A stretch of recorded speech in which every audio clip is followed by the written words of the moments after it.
It's time for Declare Your Independence with Ernest Hancock. Believe me when I say we have a difficult time ahead of us. But if we are to be prepared for it, we must first shed our fear of it. I stand here without fear because I remember that I am here not because of the path that lies before me, but because of the path that lies behind me. I remember that for 100 years we have fought these machines. And after a century of war, I remember that which matters most. We are still here! Tonight, let us make them remember we are not afraid!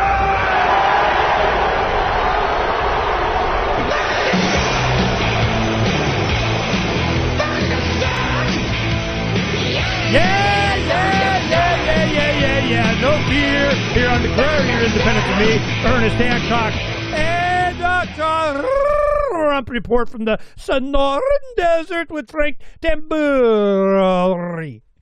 Well, we gotta be quiet today. Be very quiet, because Phaedra, his 6-7-year-old daughter, is homesick and she's sleeping now. So be very quiet. You know, Phranq will be very quiet. Pinky swear. Yeah, right. Then, he's got, some house repairs, coming in and dealing with whatever. And then there was something else distracting him. But it's all part of the show, man. Don't worry about it. So, what was the third thing? You had a third thing that was, distracting you today. You have to open the show with my private stuff. I love this show. Yeah, the bird story. I got that bird I talked about last week. Bird. Phranq had this bird for a long time. It was a parrot thing that was Phranq. I mean, it was just, Phranq and his bird. Well, the bird died, and he just can't be debirded. And the cat and dog, that's just not Phranq. He's got to be unique because he's Phranq, Phranq, Phranq. How that came about. His name is Phranq, with an F. But so many Franks in his Italian family that, if Phranq, they'd spell it different when it was like a gift under the tree Christmas time for him, and it kind of stuck. And he kind of likes it because it's cool. But that's why people go, the P Phranq. I mean, what the hell? I go, that's kind of cool. I like the way you spell it. It's kind of cool. But, that's how that came about. So the bird, let's get it out of the way. How you and your bird getting along, this gazillion-dollar bird you had to get.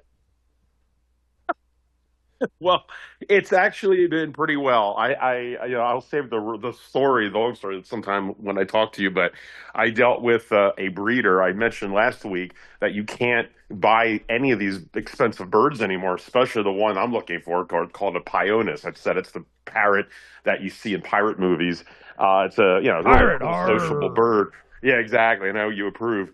But, I talked last time how the government turned around and changed the rules a few years ago under Biden that you're only allowed to sell a couple birds to a bird store a year. Otherwise, you're considered a full business, and and you're under the man, and a guy with a shiny badge comes to your house and wants to do a point inspection and make sure you put an elevator in your house in case someone works for you in a wheelchair. And like all Obamacare, you got to pay. I mean, all of this, and it just wipes it out. And these people are hobbyists.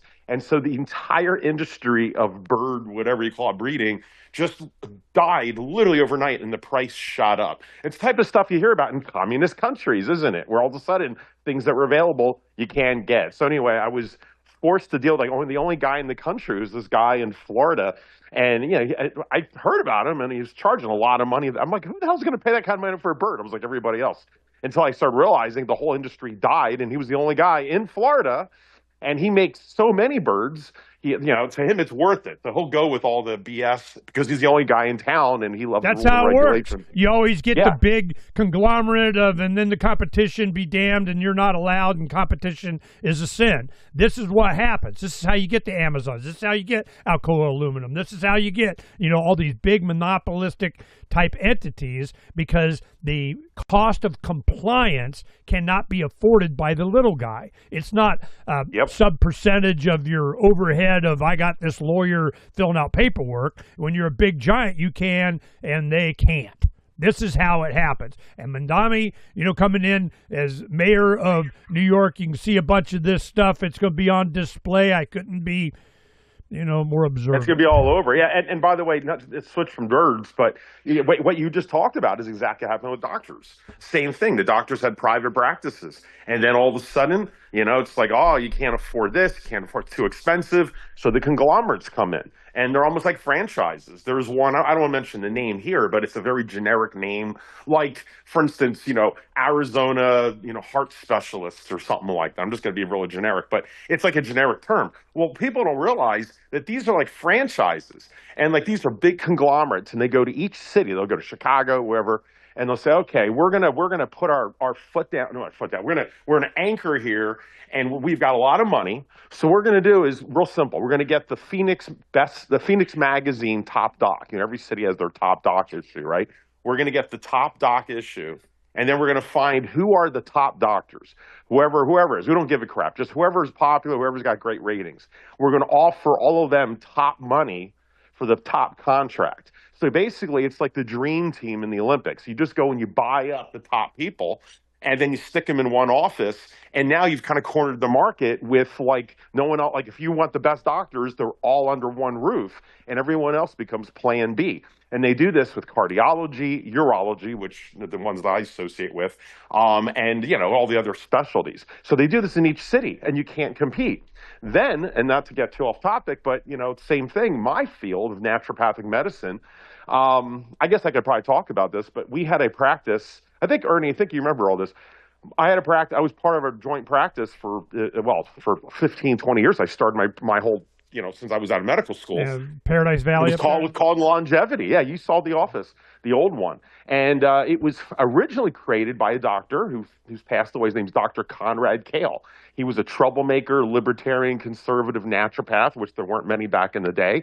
And he and 2 or 3 other conservative naturopaths, again, very rare in my field, were the ones that came to Arizona and learned the rules and the laws, and they're the ones that made the law here in Arizona. So suddenly it was illegal to do naturopathy. Suddenly it was legal, and they bequeathed us the top scope of practice in the entire nation.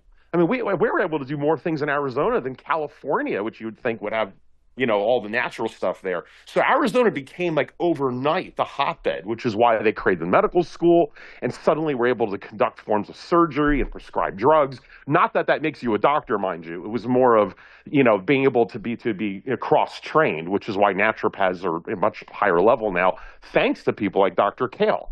Well, Dr. Kale created this practice that I joined. It was called Longevity, and it's right by my house where I'm at now, just ironically.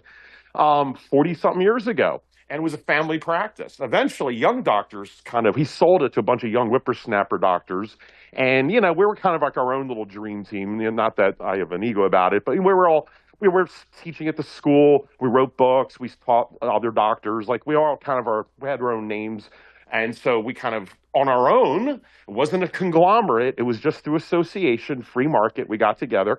Anyway, and we had a real successful practice for all these years. Well, anyway, I hope the audience, I think you'll appreciate this story. So the state of Arizona is starving for money. Arizona, like every city, is starving for money. They need more tax money.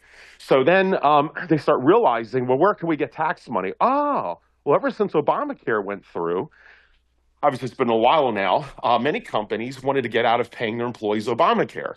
And so they started switching their employees to independent contractors to get around the employment deal that you have to pay Obamacare.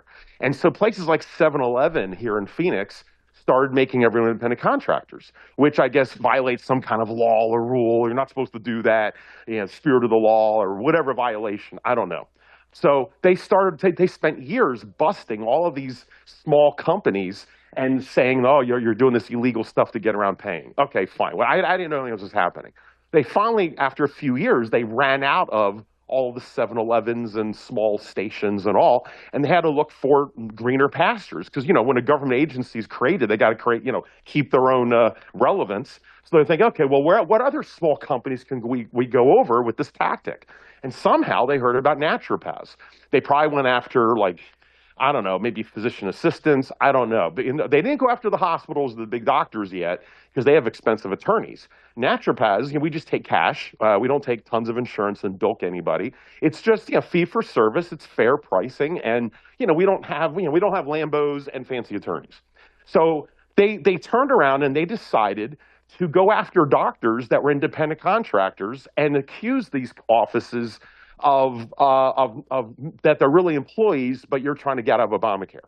Even though we're independent contractors, we've been like this since Dr. Kale made the office 40-something years ago. That's how my whole practice has been since not just my practice, but the entire industry. I mean, most people were independent contractors. You either had your own practice or you're an independent contractor in a group practice. No one was an employee. That just was more work for the owner of the company. Independent contractors were simple and easy. So this is what the whole industry was. So suddenly the government, the local government decides to go after, and my practice, Longevity, was one of the largest. And I guess in the phone book, we were like top of the line. So they decided to come to us. So they come in, and I didn't even know this was happening for a while. There was a lot of strange things going on in my office.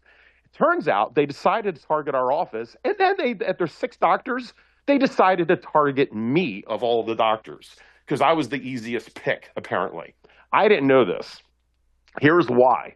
They decided, okay, let's prove that and they were just using me as the test bed, to try to get all the other doctors in the whole office to take them down. Now, this was not going to affect me. What was going to happen is if the government could prove that I was really an employee, then the owner, who's just a nice family man, I mean, he just took over the practice to help an ailing doctor and just feed his kids. Like this is not a megalomaniac. He dealt with cancer patients every day, was depressed because, when you deal with cancer and serious cancer cases, it wears you out. You have to have a really special soul to do that. He's not a power player with any of this. Well, they went after him. And basically, if they could prove that I was an independent an employee, then not just me, but any other doctor who they claim is an employee, he would have to pay the back taxes and penalties for the last 15 years that I was working there. And he'd just be bankrupt. The whole thing would be bankrupt. So the stress that he went through, I don't want to get too personal with it, but it destroyed everything, including the practice ultimately. But why did they pick me? Well, you guys are going to love this one.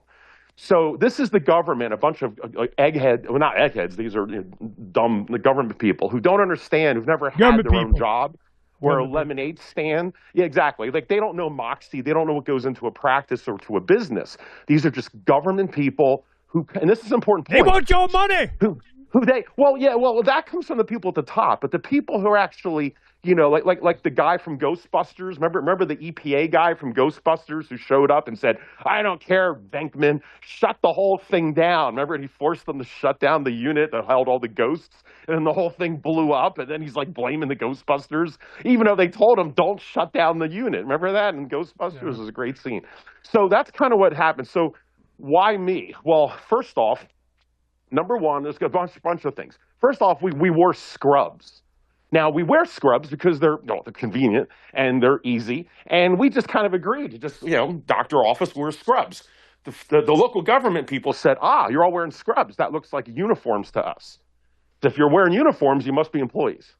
The next thing, business If you're all cards. wearing hoodies, is that a uniform?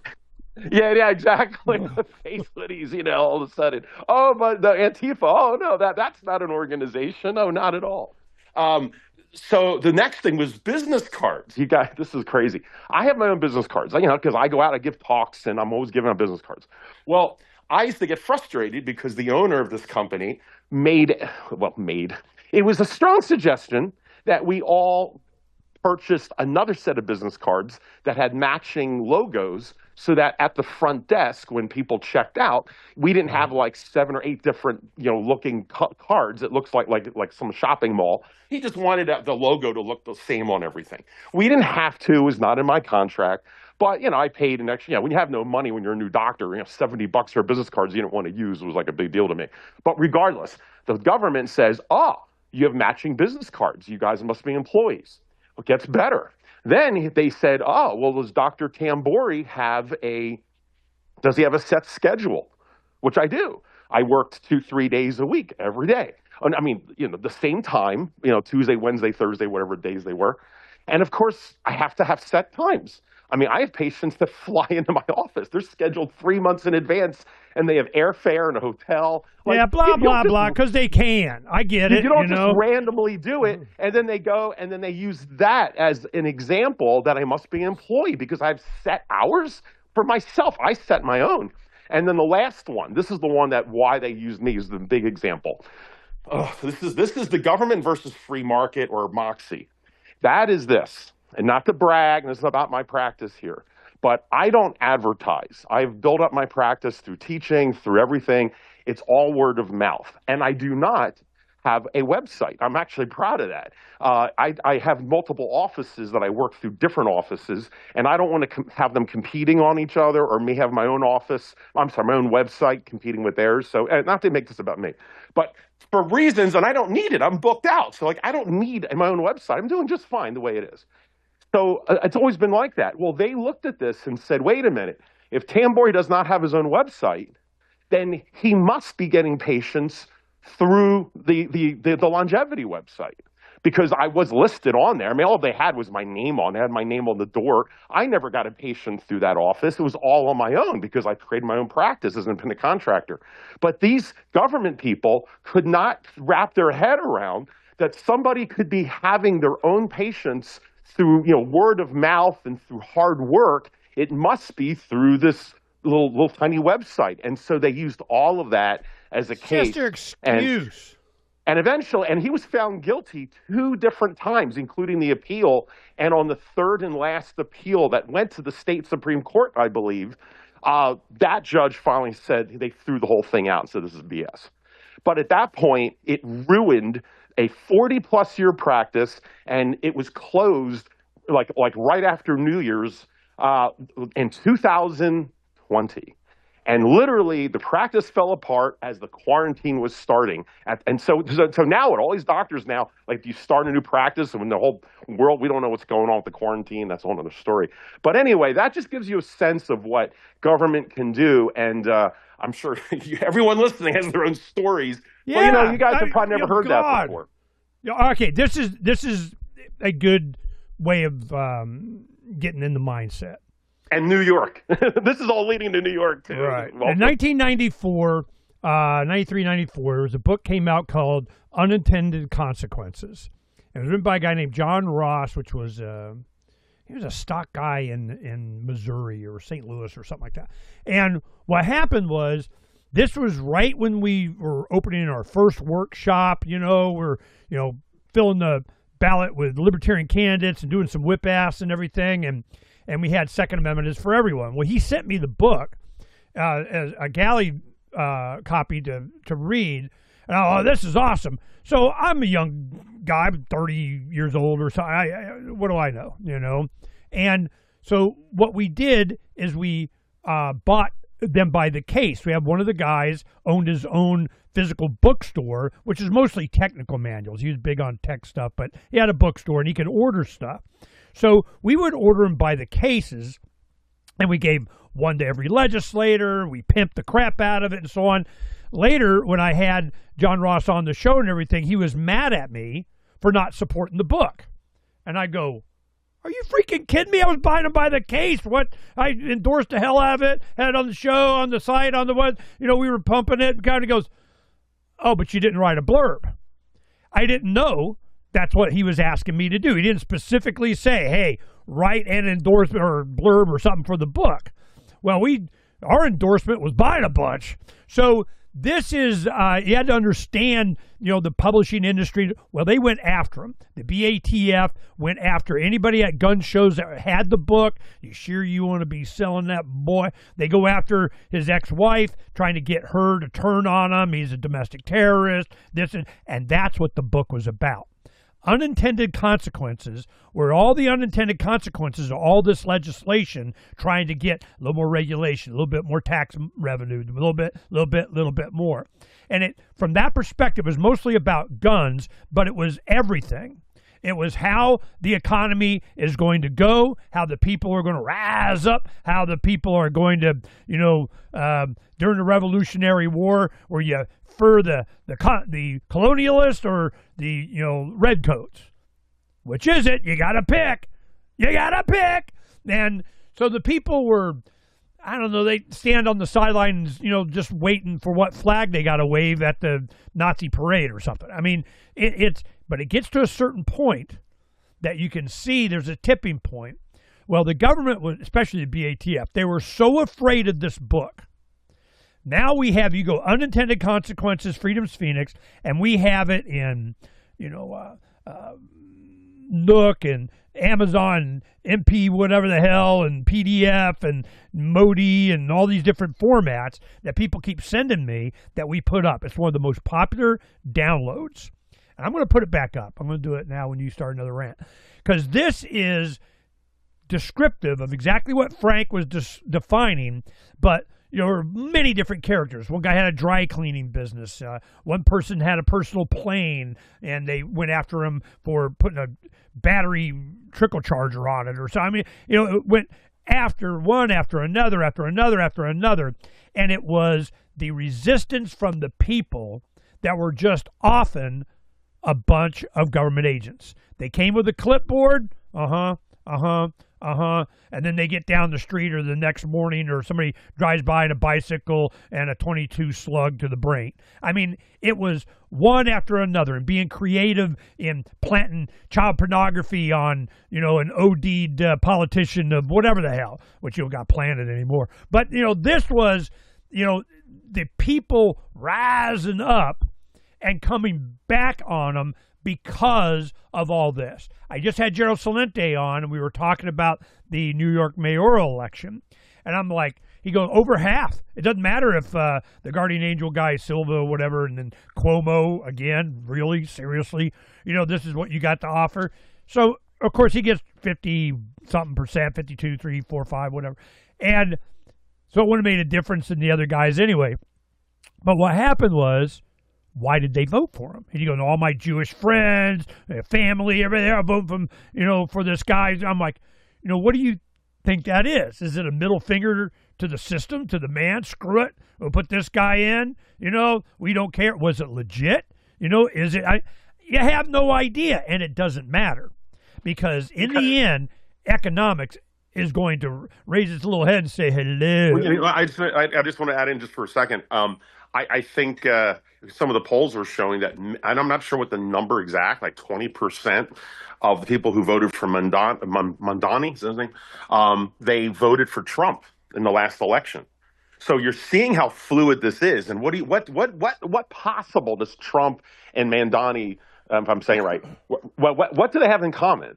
Both of them are from two different worlds that are saying the middle finger to the man, to the system that's failing them. So this becomes, unfortunately, less about the principles and philosophy. And that's a key thing that you and I have argued or debated, I think, more appropriately over the years. And you've been concerned about, like someone like me, is my support of Trump just because of the cult of personality, or is it over a philosophy or principle? And if so, then what exactly is it? And you and I have had healthy discussions about it. Define what make America great again. I mean, we don't have to get in that right now. And I've respected your opinion. You're right. I think the cult of personality is not. Some people are all diehard Trump over that, but others, it's a deeper issue, or it's maybe some parts of his philosophy of building or about being a pragmatist is a philosophy, although not the philosophy that we as libertarians always put up to the highest level. And for a lot of people, it was simply, and this was also half of my vote for Trump this whole time, even though he's disappointing me big time now, I'm still proud he won, because it was the ultimate middle finger to the establishment, to the media, to the system that has locked us up since I got involved in politics at the age of 12, believe it or not. So I guess I have so many years baked in. Like, I just knew nothing could happen. You could never get a Ron Paul. You couldn't get, and none of this mattered until at least enough people, 51% or whatever, enough people, not just the quirky libertarians, and I say that respectfully to us, or even Green Party people, God bless Ralph Nader and those, it's only the handful of us that actually fought and confronted the system, that saw the wall that was in front of us. And once you see it, and you need other people to see it to get change, whatever that change winds up being. It's just it's at an end. Well, that's where I think a lot of Americans are. They just don't have enough philosophy, if any, to even understand what philosophy or political philosophy or ideology they should even follow. All they know is there's a chicken in my pot or not. And that's how you start to get real dangerous types of votes, whether it's Trump, which I did not look at him as dangerous. You may not like the guy for different reasons, although you could argue, well, let's not, we can clean up that little comment later. But as far as Andani, we're definitely, that's another half step or a full step towards full-on socialism. And we always know through history how that leads. So the fact you've got Trump and Zandani, people voting at the same time, means that people don't know what the hell they're doing. It's like chickens with their heads off, and they're going to claw at whoever makes whatever promises, and that's where we're at. Yeah. No, where we're at is what I kept saying was going to happen. It's a food thing. Yes. I guarantee you don't vote with your food thing, and this is exactly what I'm talking about. It's going to be inaccessible. Not there, too expensive, whatever. I need calories in my belly. When it comes down to a food thing, they're going to vote food thing. Guarantee it. Well, here it comes. And, all of the EBT, food stamp, SNAP, whatever they keep changing the name every administration. So with this, they're looking at what are we going to do to take advantage of the food thing? Well, the left is going, we're going to give you more food. What's the right going to say? We're not going to give you any more food. What is the real solution? We're going to stop inflating the money and going in debt. We had the trillions of dollars they gave central banks around the world during the Big Short years and the TARP and everything. They could have paid off every American's house. You want a stimulus? Do that. Have property rights. Protect their ownership. Give them the deed. Is that what they're doing? Hell no. Hell no. They're just using whatever excuse to take more from you to give they, them, those. And then Trump comes out and goes, all right, here we go. $40 billion to Argentina, Malay, because we're pals. During the shutdown. And I'm going, whoa. How the hell does he even do that? He's got some fun, the plunge protection team, the president's blah, blah, blah. He's got his own money. Later, we found out during COVID and so on and other budget stuff here in Arizona. I remember Jan Brewer, guys, probably 10 years ago, they got their own $2 billion little extra over here on the side money. Like, how the hell did they get that? Where'd that come from? How's that not paying off? Whatever. I remember when the entire freaking state budget, was less than Phoenix. Now Phoenix is as big as the whole damn state budget 20, 30 years ago. This is so bad. It cannot be paid off. It cannot be fixed. So the only mantra that they come back with, we're going to grow our way out of it. Yeah, that's the ticket. So here comes AI. It's just like, computer technology, during the 90s, PCs, cell phones, the productivity of Americans shot up, but then it all went into taxes. They went to the government somehow, one way or another. The Fed got their cut. Every transaction, they get their cut. The interest on the debt, it is a death spiral. So then they go to stable coins. Stable to what? Silver, gold? No, the petrodollar. Oh, you got all your retirement, your pensions, your 401k, IRA, right? Yeah, you can convert that to stable coin. That's the ticket. And what are stable coins? Treasuries. So then we find out just a week or so ago that they changed. I didn't even know this was a thing. Basel III, which is the central bank, international cell, IMF, of they, them, those SWIFT system of banks, they come out and they go, we're going to give 100% credit on gold. What, you didn't before? No. You can only borrow on or lease it out or collateralize it or whatever 50% of your holdings in gold, and they were still buying it up. Well, then they buy it up. Certainly Russia and China buy it up. Then China goes, we're gonna peg the gold to the won. Now, I warned this before. I said, even if they mention a very, very dry martini with a little atomizer, perfume spray, or a vermouth over it, just a little bit, put an olive in there, make it a little dirty, little bit, it's going to shoot up. Well, then they said, not only are we going to a little bit of percentage of, it's going to be directly convertible. A won equals gold that you can cash in at any time. Oh, yeah? What bank? In Shanghai? Beijing? Nah, we're good. No, we're not going to let you. They go, no. This Belt Road, Silk Road Initiative, whatever kind of, we're going to have all these banks around on different continents. You're going to have it, one in Asia, in the Middle East, in Europe, and wherever they're putting these, where the physical geographical gold is right there, and you can walk in and exchange won for gold. We're done. This is what they've been planning. This is what they're shooting for. So then what are they going to do? They're going to revalue right now, assuming there's any gold that's ours in Fort Knox anyway, whether it's there or not, is $42 an ounce. What the shit? Where'd that come from? Now they revalue it, 4, 5, 6, 8,000. They just revalue the gold at whatever, give it to the Federal Reserve, collateral is really theirs, and then they're going to pay it off or more money for them to spend. They're just going to spend it. I can give so many examples of this, how it happened in Arizona, lost, whatever. They get it, they spend it. Guarantee it. There was, I'll tell that story another time. But whenever they get the money, they spend it. The lobbyists line up outside the governor's office here. We discovered they had $83 million left over, and it was already going to be spent. I filed a lawsuit. It was called the Education Overcharge Fund. They were just kiting checks from one fiscal year to the next to be able to have a deficit in Arizona, even though we got a balanced budget requirement in the Constitution. So when I filed that suit, I go, you don't have $83 million. You got a $186 million debt. That's not even going to pay off half of it. Well, eventually they paid it off. But then Napolitano comes back in. Woo! We're opening that up again. We're going to have some free money. State by state, county by county, municipality by municipality, and the entire country. And it keeps going up. And now you have the subprime auto dealer banks. They're going out.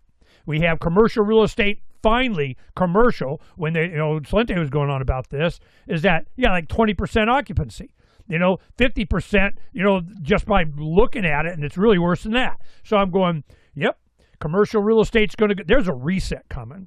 And the stable coin is just a mechanism by which they can trade and buy and sell and Forex and that, whatever games they're going to play, they're going to be able to do it faster because it's just a number they can use internationally. And it's stablecoin. Then Trump comes out with USD1, their own stablecoin that is Trump family. So when they do this Argentina thing, I'm going, where did they get this? What the hell? Well, he has a little slush fund. He gives them $40 billion. And it's an investment in the peso. Well, a bunch of his buddies, his Secretary of the Treasury, Bessett or whatever, manage money for Soros. I mean, he's not, part of, he is the machine. Well, what are they doing? All their buddies went and invested in, pesos in Argentina, think that was going to pay off, and it didn't. So they're going to lose a bunch of money. Well, here I am to save the day. Trump does this thing, gives them $40 billion. That goes up. They're all happy. While he's sitting there, telling Madeline Albright, whatever. Ernie, to keep in mind, there's another angle, too, with Bessett, and there's another guy. And they're like the architects of what people are calling the Mar-a-Lago Accords. Right, which is basically their strategy to try to fix what's probably not fixable, of course, the economy. But it's kind of like you're falling out of a plane. It's like you fall out of the plane and the parachute's not opening completely. So what do? It's like, well, you're plummeting. You may still die, but maybe you just try something. Maybe you just take a knife, you cut the parachute thing open, and you just try to, open some fabric and slow yourself down a little bit. No, you put a bunch of people underneath you so you squish on them when you land. Well, maybe you'll make it. Touche. But that's so anyway. So look, as much so I know I sound like I'm a politician about it. On one hand, I defend somewhat Trump trying these certain things as my libertarian Austrian economist side of me. I know it's not going to work. It's not like I'm going, oh, trust in Trump, he's going to fix it. But at the same time, one more election cycle. He's going to try to do something about it. And anyway, whether I agree or not is my point. That's different than someone who's not doing anything or decides to go full communist about it. With that said, the reason I interjected with that is because it's been stated straight up from the Mar-a-Lago Accord people that they want a devalued dollar. Like, they want to devalue it, that having a strong dollar has been a problem. And in order to get industries back and have production back and get the companies to open up factories back and all of this, you need to have a weaker dollar. At least that's the strategy they're going with. So this thing with Argentina, as much as, yes, the slush fund and whether whether this is apropos or not, I mean, you've got a conservative administration bailing out a libertarian administration with bailout money to prop them up. I mean, you could get in that all day. But it's a double whammy in that you're able to keep Argentina on our side for political reasons. Also, Javier, apparently he was about to maybe lose his seat. So it was in other words, if the economy completely fell apart, then there's a good chance he would lose his seat and another commie or someone would take over, is like supposedly the philosophy. So by doing this, you prop up Javier to his own people and say, oh, you see, not only is he friends with Trump, but the economy didn't fail under him. However, magically that happened thanks to the U.S. taxpayer. So that's another reason. Obviously, he's ticking off beef ranchers and all here in America, but he's also at the same time devaluing the dollar on purpose, which is something that we could slam him for, but that's at least the strategy, whether you like it or not. Now, if you hold gold, it may not be. It's kind of a mixed blessing, if you know what I mean. But anyway, I just want to interject that that's by he's getting an extra boost from it, from his strategy, like it or not. Boost for what? To whom? The strategy of trying to use this quasi their excuse. Mashed up parachute. No. The bottom line is it's gonna all that money. Where's all that money? Where's all that money? It's in the middle class or whatever's left of it in America. It's in the boomers' retirement. It's in, Donna's mother passed away, and a little bit, she gets a little bit, and going through all of the stuff of the bit, and Vanguard wants you to stay in the no, hell no. Now, I'm going to buy silver, pay off bill, buy silver and kind of whatever, because I mean, damn, you all in, everybody all in, you all in, it's ours now. And it's gone. This is coming. And I've been screaming the last few weeks to my family to get out of paper. I don't mean, have some cash. You're going to need cash to be able to take advantage of, when things go deflation. That's going to happen. Housing's going to take a dump. Used cars are going to take a dump. And we need to get a 3/4 ton pickup truck for what we're doing out here. So Donna's shopping, doing that. Well, I'm going, don't be in such a rush. If we can wait a month or 2 or 3 or something, prices are going to plummet. And in used cars, they're repossessing like you wouldn't believe. The auctions are going to start getting full, of all of these opportunities. And then one of the guys that lives out here, I helped him, dig his septic and so on. He's about 10 miles away from us. And he goes, you need to know about this auction place. And I go, he's always doing auctions. And I go, all right, it's a daily auction that they have a location, a distribution center in Mesa and in Phoenix. I'm sure they got these all over the country. And what it is called Nellis Auctions or something. You do it online. It's all the returns that go to Amazon and other places and so on. They don't care. Whatever return, ship it to Nellis, auction it off. Well, they have all these new, near new, slightly whatever, and you auction for pennies on the dollar to get your, cases of tape or something. I mean, whatever it is. I looked at it, I'm going, wow, that's pretty cool. Well, it's ramping up. And I remember when this happened with automobiles. They were doing repossessions like crazy at about 11, 12 around in there. Well, what do you invest in? Wrecker services. What do you invest in? Resale of, blah, blah, blah. This is when the money's made. That people, depressions happen, that's when the riches are made. It's interesting. It shows the ramp up, just like you're talking about the auction. Like, hey, this is something that's coming on board. That's a change as well. And to fill you in, there was a famous documentary. Not that famous. I don't remember the name. It was like 8 years ago, 9 years. I don't know. It was right around before COVID. Anyways, about Amazon, and these people wanted to know what happens when you return your stuff to Amazon. I don't know if you ever saw that movie. And these people, they got this kind of the early GPS trackers when they're first coming out, and they would put them in their returns and then start tracking to see where their products went when they returned them. And, anyway, you watch the whole show, and at the end of the day, I remember that. It turns out the majority of the things, of everything you return, is not even open. It's just thrown in the trash. It's just thrown in dumpsters. Like, just they don't even make an attempt because there's too much stuff, and they probably make too much on the sales that whatever the returns are, they don't even bother. Now, I'm not telling people not to return or whatever, but no, you can buy it by the pallet. I get this pallet of whatever the hell, and I mean, it's amazing, and amping up. No, exactly. My point, though, is it wasn't that long ago when this documentary was made where they're just throwing it in the trash because it wasn't even worth it to them to set up an auction for it. Like, that's how much money we're just burning off. We're printing it up. People buy, we consume, things break, and then you just buy something new. And people, it's just like there's no respect from the producers or the consumers, really, of stuff. I had arguments with my younger sister and brother-in-law for a while. We had a big fight over Thanksgiving years ago about planned obsolescence, about things breaking. And they were just thinking I'm an old person. Like, what, you expect stuff to keep working for a long time? I mean, if it does, then you can't get the new Back version. in the day. Like literally, no, exactly. I felt like the old Bill Cosby joke. I hate to bring him up, but it really was, and I was shocked because these are, both of these people I'm talking about, they went to an Ivy League school, which, not that impresses me, but, that's like Ivy League people who actually think it's good for the economy to sit there and buy. So you already have that mindset. They got to break a bunch of glasses, bunch of windows. We're throwing everything in the trash. And now Ernie's talking about, I have an idea. You know what? Maybe there's a market to start just doing auctions of pallets of this stuff.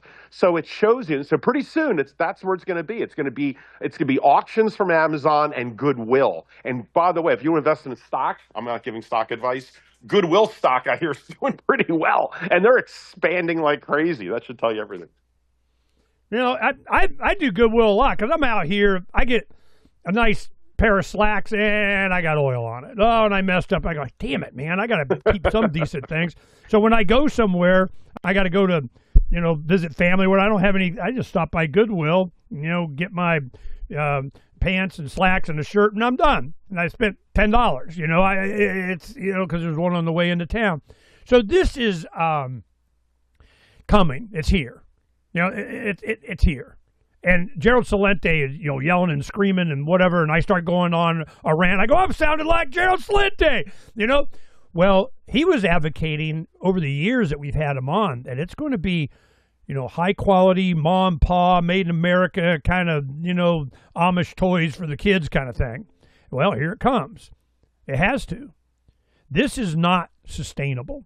And one of the things that you even get by the lone conservative, almost knows how to spell Republican guy on CNN kind of thing, and, bringing this stuff up and, shut up, conservative. Well, is there really a conservative solution here or something? No. And you get guys like Rand and Massey going, no, we're not continuing to. We got to replace you. And Israel's going to spend $1 gazillion trillion to get Thomas Massey not be in Congress anymore. Is that going to work? I don't know. But Trump targeting Massey and Rand, that was the stupidest thing ever. And, I mean, he is vehement about it. They are not voting with the Republicans the way they're supposed to be. Are we Republican or not Republican? Then Tucker does a thing on Lindsey Graham. There's some guy, local Trump guy that's running against him. Did you watch that whole thing? Did you watch the whole thing? Yeah. That was amazing. Well, that no, first I didn't. Hour. Man. No, I think I didn't watch the whole thing. I watched about half of it, but I get it. Whatever. I got bored. Lindsey Graham's bad. They're bad. Because what is he worried about? Everybody else's border. Zelensky. He more trips to Israel and to Ukraine than he did his constituency in South Carolina. I'm this is so broke. So then we get to whatever communist New York mayor thing. Well, what are they thinking? Republicans are going, what is the Republican Party? Is it the neocon Lindsey Graham part? Or is it the MAGA part? And what the hell is MAGA now? And after Turning Point, Erica Kirk is, wrapping literally arms and legs around JD and Trump. And there's something going on. She's going to Israel right now to accept a Hero of Israel Charlie Kirk Award or something. I'm like, Hours of Freedom Award or something. They decided to be. Yeah. Then this. You know what this reminds me of? There was a Black Mirror. Black Mirror is awesome. It's like Twilight Zone on tech. Every one of them was very interesting, but it was so dark enough that the guy that was the creator, the writer that was doing that, stopped for a while. He goes, man, it's just the news on TV now. I mean, I can't do it anymore. Then they came back and started doing them again. Well, I remember one of them. I stopped watching. I'd probably seen 5 episodes, and it's so dark. One of them was about people that just lived on this, this abundant hellscape of a bunch of boxes of crap, everywhere, and this factory on the horizon, just a robot factory, kept making stuff.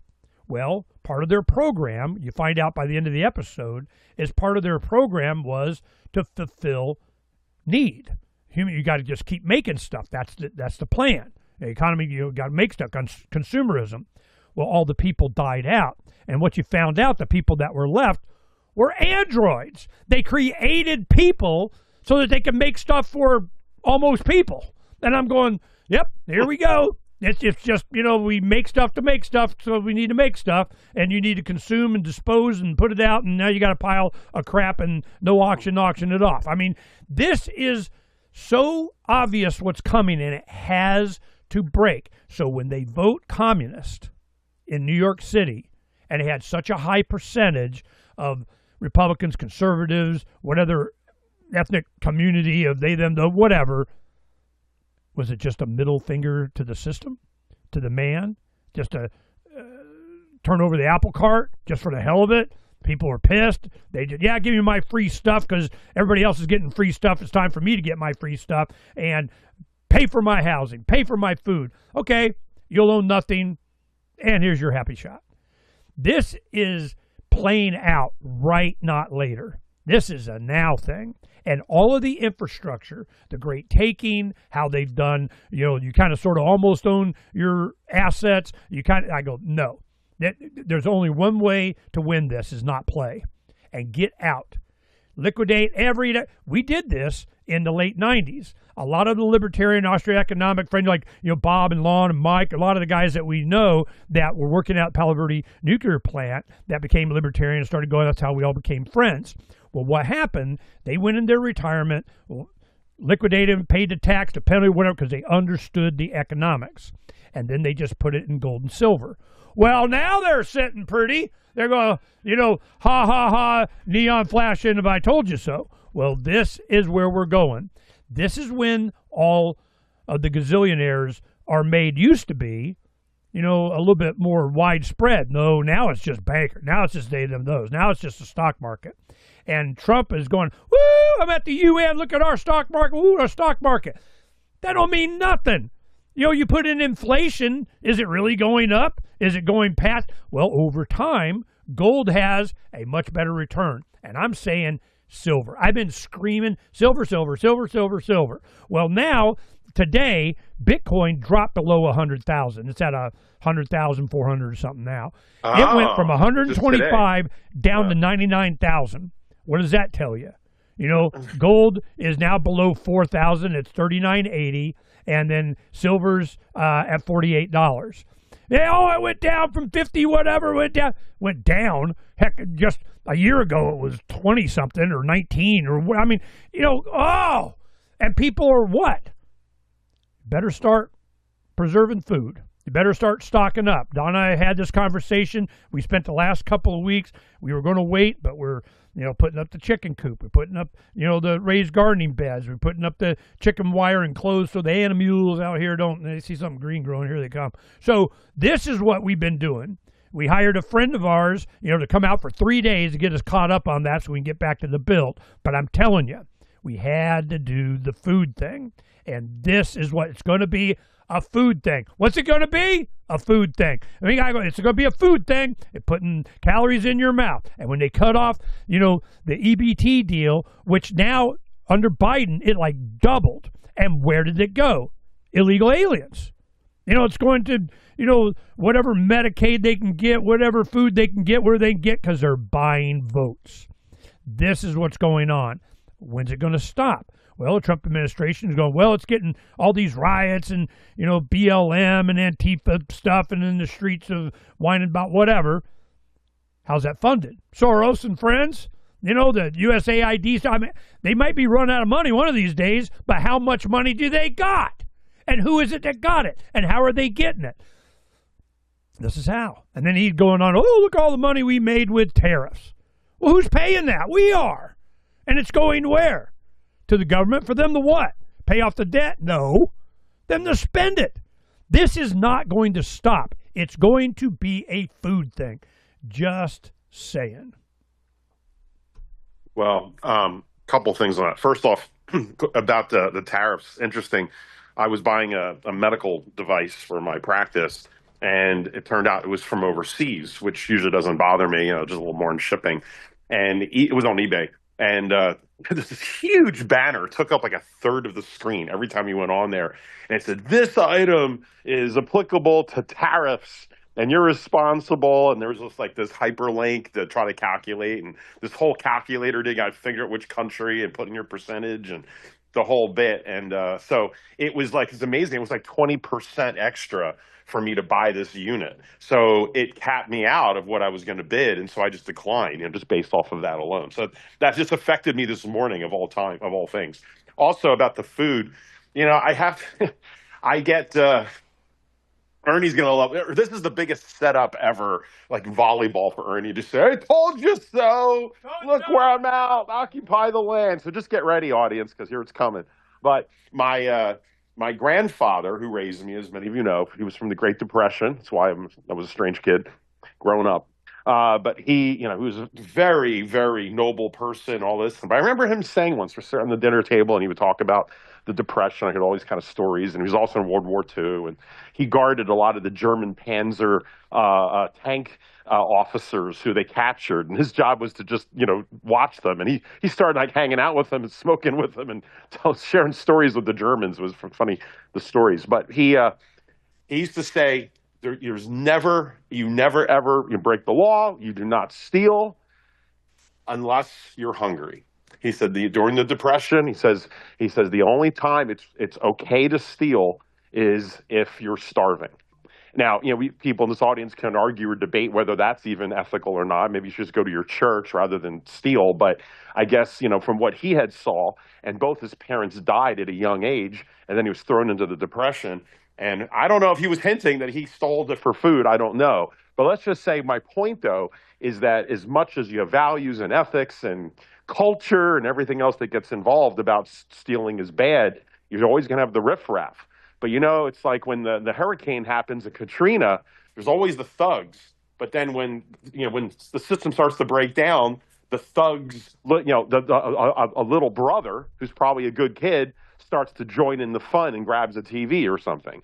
And when things get this bad, like you're talking about, then when it's like, I would never steal, but it's for food, this time it qualifies, then everyone's a target, except for Ernie, because he has no trick-or-treaters where he's at. So anyway, to your point, and it's not just about food, it's security at the same time, and they don't often go hand in hand. That's going to be a tricky thing for people, especially in New York.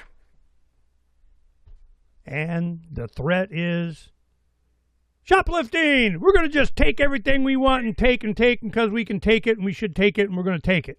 Well, then you have a lot of these big box stores. They just close or put everything behind locked doors. It started with spray paint. I remember that was a thing. All of a sudden, spray paint. We got little kids or graffiti, whatever. We're just going to put it behind, locker where you got to have the agent come help you with the spray paint. And now it's like everything. And I'm here in Arizona, not so bad, but other places. Here we go, and you can see it here. But and not only that, but this is going to become another thing, a bigger thing for Amazon. All the people hoisting your packages from your house. And so this is why now the Amazon guys have to spend a moment to take a photograph to prove that they delivered it to your house. But it's becoming more of a deal. Of course, there's a lot of fun videos of people putting like confetti bombs and paint bombs in their packages. Right. So I mean that's like fun viewing, but it's becoming a thing. And so people are talking about. Yeah, but the police aren't going to go after and get anybody.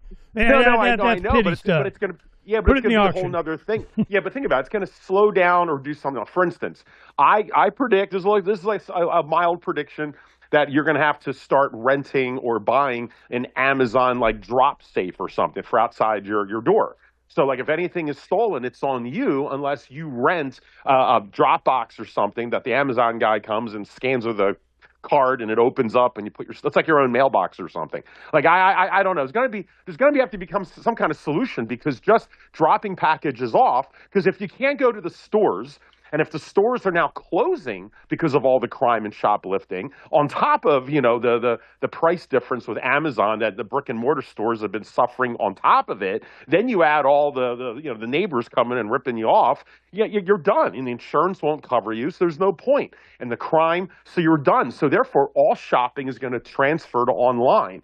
But then when everything's online, and everyone's working 2-3 jobs, and a lot of people are not home, well, then everything gets then your whole house just gets piled up with boxes of stuff, of deodorant and soap and food and whatever else, and then people just come and steal from it. So now here in Arizona, this is not much of an issue now, but I know my friends and people back east, in the condos. Imagine being in New York. Imagine the Amazon people going up and down and whatever. So it's just going to create a whole nother layer of security and time and inefficiency. Which is probably the least of our problems. Yeah. Well, hey, let's talk about. I want to talk about the New York race briefly, just a little bit more, if you want, about Zam Kami, we can call him, and then let's talk also about the big event during the last week, which is the civil war going on in the Republican Party. And Nick Fuentes! I just don't care. I know that's coming, audience, but I think it's certainly worthy. Frank's going to be, he's a big fan, Nick Fuentes. Nick Fuentes is going to save him. Not necessarily, but Ernie was good. He was a good boy. He did his homework. I did my homework too. Oh, speaking of which, let's talk about the economics that you were talking about. There was, of course, the repo market. There was also the derivatives market. It was a great video. I love that channel as well that you sent me. But there's also the video, the earlier one I sent you, about the rush on the banks, possibly because of the Genius Act. So we have that. And at the end of that video, if you caught it, and I brought this up to my Euro-Pacific guys as well. They had just heard about it. And Peter Schiff just talked about it on the show the other day, is the tokenized gold. Now, Peter Schiff is working on his own gold token that he's trying to release through Europac. And also, not to be an advertisement for Euro-Pacific, but he has another service he's putting together where, don't quote me on this exactly, but that you can you can use them as a bank almost. In other words, you can send your money automatically to Europac and directly put your funds in every month, buy your stocks or whatever you want, or gold or whatever. And if you have someone else who's a member of Europac, then you can start transferring funds back and forth and pay them, and you could get paid in gold through Europac funds or something like that. So he's trying to create a network, and he's doing we'll see. It's being released slowly over time. But there's also what was mentioned in that video I sent Ernie, is the Tether. Right now, Tether, of course, is a stable coin. Usually Tether is linked to the dollar and treasury notes. But there's a new or different Tether that has been around, and it's sold in other countries. It has been, or still is, illegal in America to own, but it's called Tether Gold. And there is $2 billion of hard asset gold supporting this Tether. So it's so it's an actual, if you call it a hard money crypto, one of the probably the only ones out there. And anyway, so there's a lot of interest by even the crypto skeptics and the pro gold people that if there is going to be an intermediary, for instance, America and the Western countries are going hard line for crypto because we're trying to stay away from gold. But as I predict, we're going to be force kicking and screaming to deal with gold because the rest of the world is going to deal with gold. So we can sit back like some little child and say, "I'm not going to eat my broccoli," and keep turning your head. But eventually, you're going to have to eat your damn broccoli and your gold if the rest of the world's doing it. So how do you interface here? So Tether slash gold is probably a good intermediary or a stepping stone or like a translation device. Perhaps again, this is not investment advice or anything. It's not even legal yet. But I don't believe. But according to the video, Tether Gold they're voting on in Congress this month. It may have happened already. I don't know. But this month in November, 2025, it'll probably be legal, and then see what happens. Anyway, the Europac guy of mine, he's already looking into it, and we'll see what happens. But just want to throw that out. Did you? Why? Why what would do you get? think? Why? Why get a stable coin tethered with a LinkedIn? Why? Why? What's the reasoning? So you can have digital dollars? I mean, what's the point? Well, no, it's a form of tokenized gold. It would be a crypto gold. Yeah, pinky swear. I mean, you can, yeah. No. I mean, it's a diversification play of gold that interfaces with the crypto world, and everyone's trying to create territory of where this is going to go, but that just seems the most promising, at least in my opinion. If to at least look into. I mean, it's not investment advice. I'm curious to know more about it, but I do believe that gold and tokenization of some kind is going to be I think that's the interface. It's going to be, you deal with blockchain and gold, and somehow it's like peanut butter and chocolate. The old Reese's peanut butter cup commercial. It's like one of those things. So, anyway, something to watch. I'm throwing it out there. Sounds like not an interest for you right now. But who knows? Maybe Peter Schiff's tokenized gold will work out because, like I said, he's releasing his pretty soon. He wanted to have it released before he gives his debate on Bitcoin as he does anymore in Dubai. So he'll be in Dubai later this month or so doing a debate with, what's his name, Cezanne, or the guy from, was it Coinbase? Not Coinbase. Anyway, it's one of those. Binance or whatever. It was Binance. It was the Binance guy. CZ. I think it goes by CZ.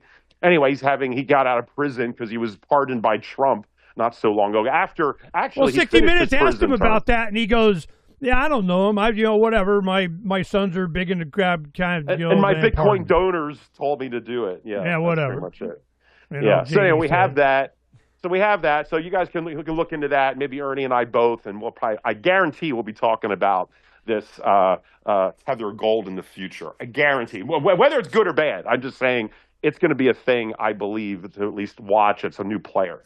All right, and then as far as with the New York race, one last comment or a question I have for you. What do you think is going to be the ramification for this? Do you think this is going to be the kind of the poison pill that starts there in New York? They get a foothold, it gets worse, and then of course people leave, and then they say, "Oh, well, New York's falling apart, New York City." So there's all the tax money's gone, and instead of them learning their lesson as they should.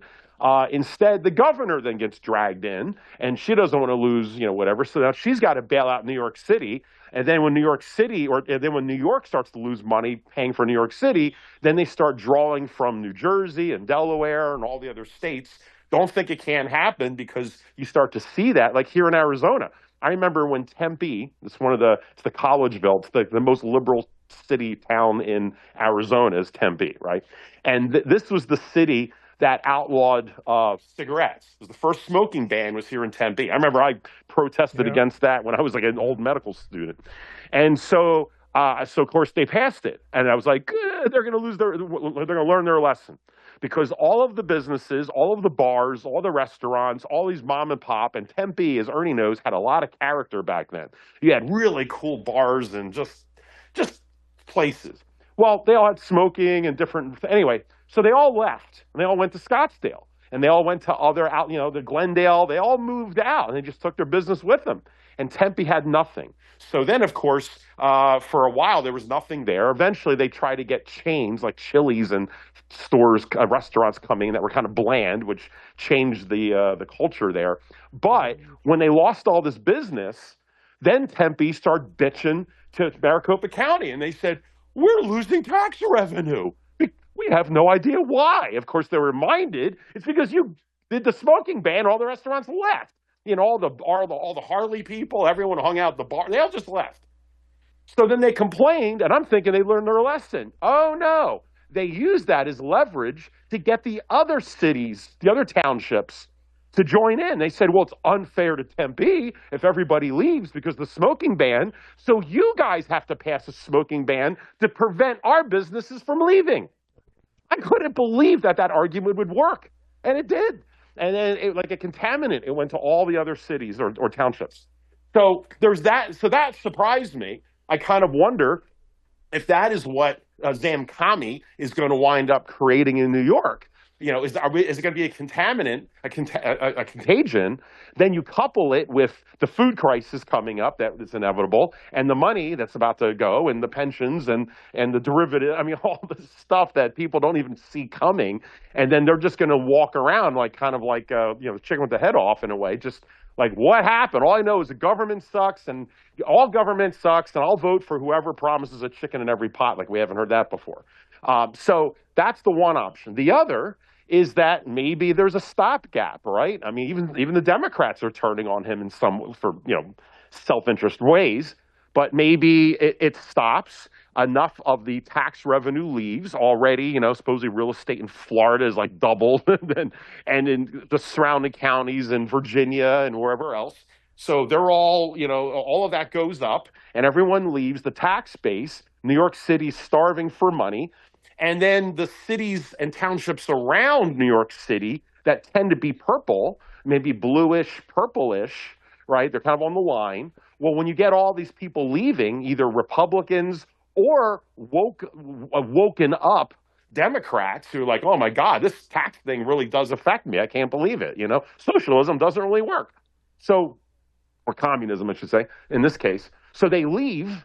And then these purple states or areas become red. So then you've got an extra blue New York city, and then surrounded by much more red areas, almost like you have a little tumor, and your immune system is creating a defense around it. And of course, we get more polarization politically and economically. And of course, the red-blue state, transition migration continues. So which one of those, before you say I don't care, it's all going to go belly up anyway. But what do you think with the tenure, especially of the Democrats, and how quickly you think people will learn this mistake before they turn it around, or do you think it's just going to propagate? They don't care. The man's getting. No, I think what's going to happen is this is just a middle finger. They're going, look, they're giving it all to they, them, those anyway. What do I care? Yeah, bring me the communists. If they're going to get theirs, I'm going to get my free food and rent and whatever. It's just, turnabout's fair play. It's kind of, this is what Schumer and AOC, all these guys are counting on. They're just giving the money to the banks and this and that. And, Bernie Sanders gets up and yells about it while they're screwing you and putting it towards their buddies with the green agenda, whatever the hell. This whole thing is so neon flashing light of what we've been anticipating is going to happen. Here it comes. And I don't know the solution other than we have to go through it. Yeah, and that's why it's the fourth turning, revolution. It keeps coming around. I mean, and they want it to. They need it to because they got to do a reset. And that reset is going to be from you to them. It's going to be a bail-in. This is what they have to do. Why? To save the dollar. What do I care about the dollar? I get, one and it's convertible to gold. All right, cool.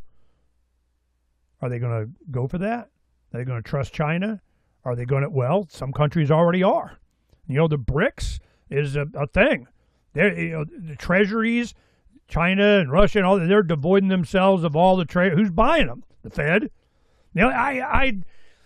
It's not a gonna happen thing. It's not a threat. It's an already happened thing. and it's going to manifest itself into a food thing. I keep telling people that occupy the land.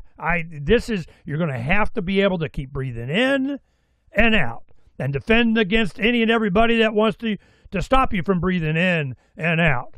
And breathing in and out requires food and water, a place. So this is, I don't know. I took this stuff seriously. That's why we're out here.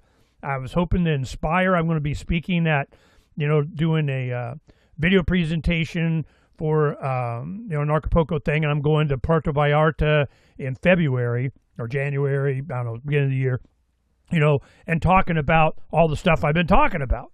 Well, Ernie, we want you to, yeah, you do now, don't you? This is what's coming.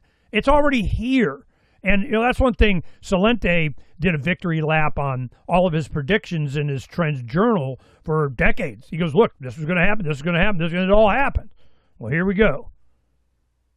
Now what? He's like in Kingston, which is like 90 miles north of New York City, and he has a lot of friends in New York City. He's from the Bronx, and he knows what's coming. What's the solution? Vote for Trump? Well, that didn't work. So then I want to get into this. What Phranq did is he's been going on about how Nick Fuentes is going to be the biggest, baddest, greatest, whatever. And I'm like, I paid enough attention to, he's a kid. He's not experienced enough. He doesn't have the life skills or what, but he's like, I don't know, top 3-4 podcasts on the planet. And what happens? He's got the young males, which is what they've been looking for, and what Turning Point was the cherry on top that Israel wanted to get, and they buy, TikTok, and got the administration on their side of it's all Israel, and now they're giving, Charlie Kirk posthumously, his wife going to Israel, he's a friend of Israel, when he was not. So then here comes Tucker and Candace Owens and people going, this is not right, this is not what did, well, so who starts rising up? Nick Fuentes. And I don't see him, he's a byproduct. He's Trump. He's just another make America first again kind of, we got him and so on. Well, Phranq parrots, even before, I guess Nick's parroting Phranq, but that was the point that Phranq was trying to make with me. Watch this. And it was like an hour of, Fuentes. I went on his monologue and listened to all that. Okay, fine. Phranq was nice enough to say, well, started at the 2 hour and 20 minutes mark, and then that'll get to the thank God, And so I go through that, and I'm going, okay, yeah, Phranq was right. Yeah, don't care. Doesn't matter. It's just a side effect result of. And what I said, okay, since we're sharing, I sent him the $223 trillion on the books to the central bank. That is what's going to trump everything. That is what's going to be. Is the economy stupid? Here it comes. And Nick is going to represent what? I have no idea, don't care. Doesn't matter. But what do they want? They want his audience. They want the young men. They don't want someone out there articulating that the Trump administration did not do what they were promised, and he was drops out of college while he went to Boston University, created his own pro-Trump conservative wearing the red hat. He's just that personality of didn't care how many, woke Muslims go over and slap him upside the head, and death threats and death attempts and all this. And I'm going, he's the best that they got. That's it. Charlie Kirk, you're not going to replace him. You can't. That's why I had to get rid of him. He was very rational, very informed, very principled, very Christian, with the Judeo-Christian principles, the Ten Commandments. I remember Charles Goyette did this one time. He goes, I was producing for him, decades ago. He goes, you know why they wrote the Ten Commandments? I don't know why. He goes, because they didn't know any better. And I'm going, well, what do you mean by that? What he meant is they needed to have it written down. Thou shalt not kill. Thou shalt not steal. Thou shalt not lie. Thou shalt not envy, covet. Thou shalt not, thou shalt not. Well, we got the Bill of Rights, the 10 thou shalt nots of government. You combine those two, it's a property rights thing. Well, that's going away. So it's a good versus evil thing. It's a proper role of government. It's all the freaking stuff I keep saying that is inevitable. Here it is. Something wicked this way is here. What are you going to do? Complain about it? I vote Nick Fuentes. Nick, you represent, man. Woohoo! We got to ship all the immigrants back to Capitol. It's all the red meat conservative kind of stuff. But it's an audience of young men that have been lost. And this is what gave the rise to Andrew Tate. Andrew Tate, you had all of these young men around the high schools and colleges around the world doing manly man stuff. Andrew Tate, which was a, UFC fighter or whatever, he just had an opinion. Well, he was threatening to run for prime minister or whatever in the United Kingdom. He's going to be a politician. Oh, hell no, you're so freaking not allowed. So they always got lawfare on him. Well, what's going to happen to Nick? He's a tool. Somebody's going to use that block of vote or something. And the fact that he went on all these different shows just tells you something. What? I have no idea. It's the same thing that I saw with Trump. It was a middle finger to the man. The same thing them voting communists in New York City. Middle finger to the man. You're not representing us. So we're going to make you give it to us or something. Well, here comes Elon and friends. What do they say? Just like happened in the 90s, just like happened in the 80s, just like happened in the early 2000s, it was always some big giant tech thing that the wealth of pensions, retirements, went into the stock market for what? Well, now it's AI. And AI is going to crash. Just like the .com thing, it's over-exuberance. It's put a .com after your name, your stock price went up. Put .ai after your name, the stock price is going to go up. This is what's going. I've seen this movie before, and it never turns out well. And it always kicks it down the road to where in the mid-'90s, we did an initiative in Arizona that freaked Washington out. Remember Wall Street Journal, because we had a newspaper called Citizens Taking Initiative, CTI, and it was all like 36 one year we did. Well, one of them, that Manfred Alber, friend of ours, put this up because he was a big John Birch guy, and he goes, "This'll get him. Watch this." The debt was at like $4-point-something trillion in U.S. just in the 90s. You know, that was like real money back then too. Well, what happened? The initiative said when it's doubled, when the United States government hits 9-point-something or $10 trillion in debt, Arizona secedes from the union. That was the initiative. Do you think you're going to get a lot of signatures for that? Do you think that's going to be supported? I don't know. But he filed it. And they freaked. They went, oh, hell no, you're not. Then their bill gets introduced. Man, they went at ALEC, American Legislative Exchange Council, which is, they, them, those. And they came in and they just, man, you're not even look, you're not allowed to put that. You got to sue them to even have the idea out there. Well, now we're $38 trillion. Should we be seceding? Is that ours? We're going to put it on the backs of our Arizona citizens? Hell yeah. Because it serves what? I don't know. Not us. So this is fundamentally cracking because the Declaration of Independence, the Bill of Rights, and even the Constitution had all of this stuff kind of mapped out and predicted. It was the Federalist and Anti-Federalist papers arguing over this. The Anti-Federalists were the Libertarians saying, this is what's going to happen. Well, it happened. Now what? Did the American experiment fail? Yeah. Why? Because of people. Because you gave shiny badges to people and you delegated your individual autonomy, your authority, your liberty, your responsibility to somebody else. And what are they going to do over the 26 election cycle? It's going to be all the argument of who you're delegating authority to and under what team jersey you're going to wear. And is Nick Fuentes going to be up there team jerseying?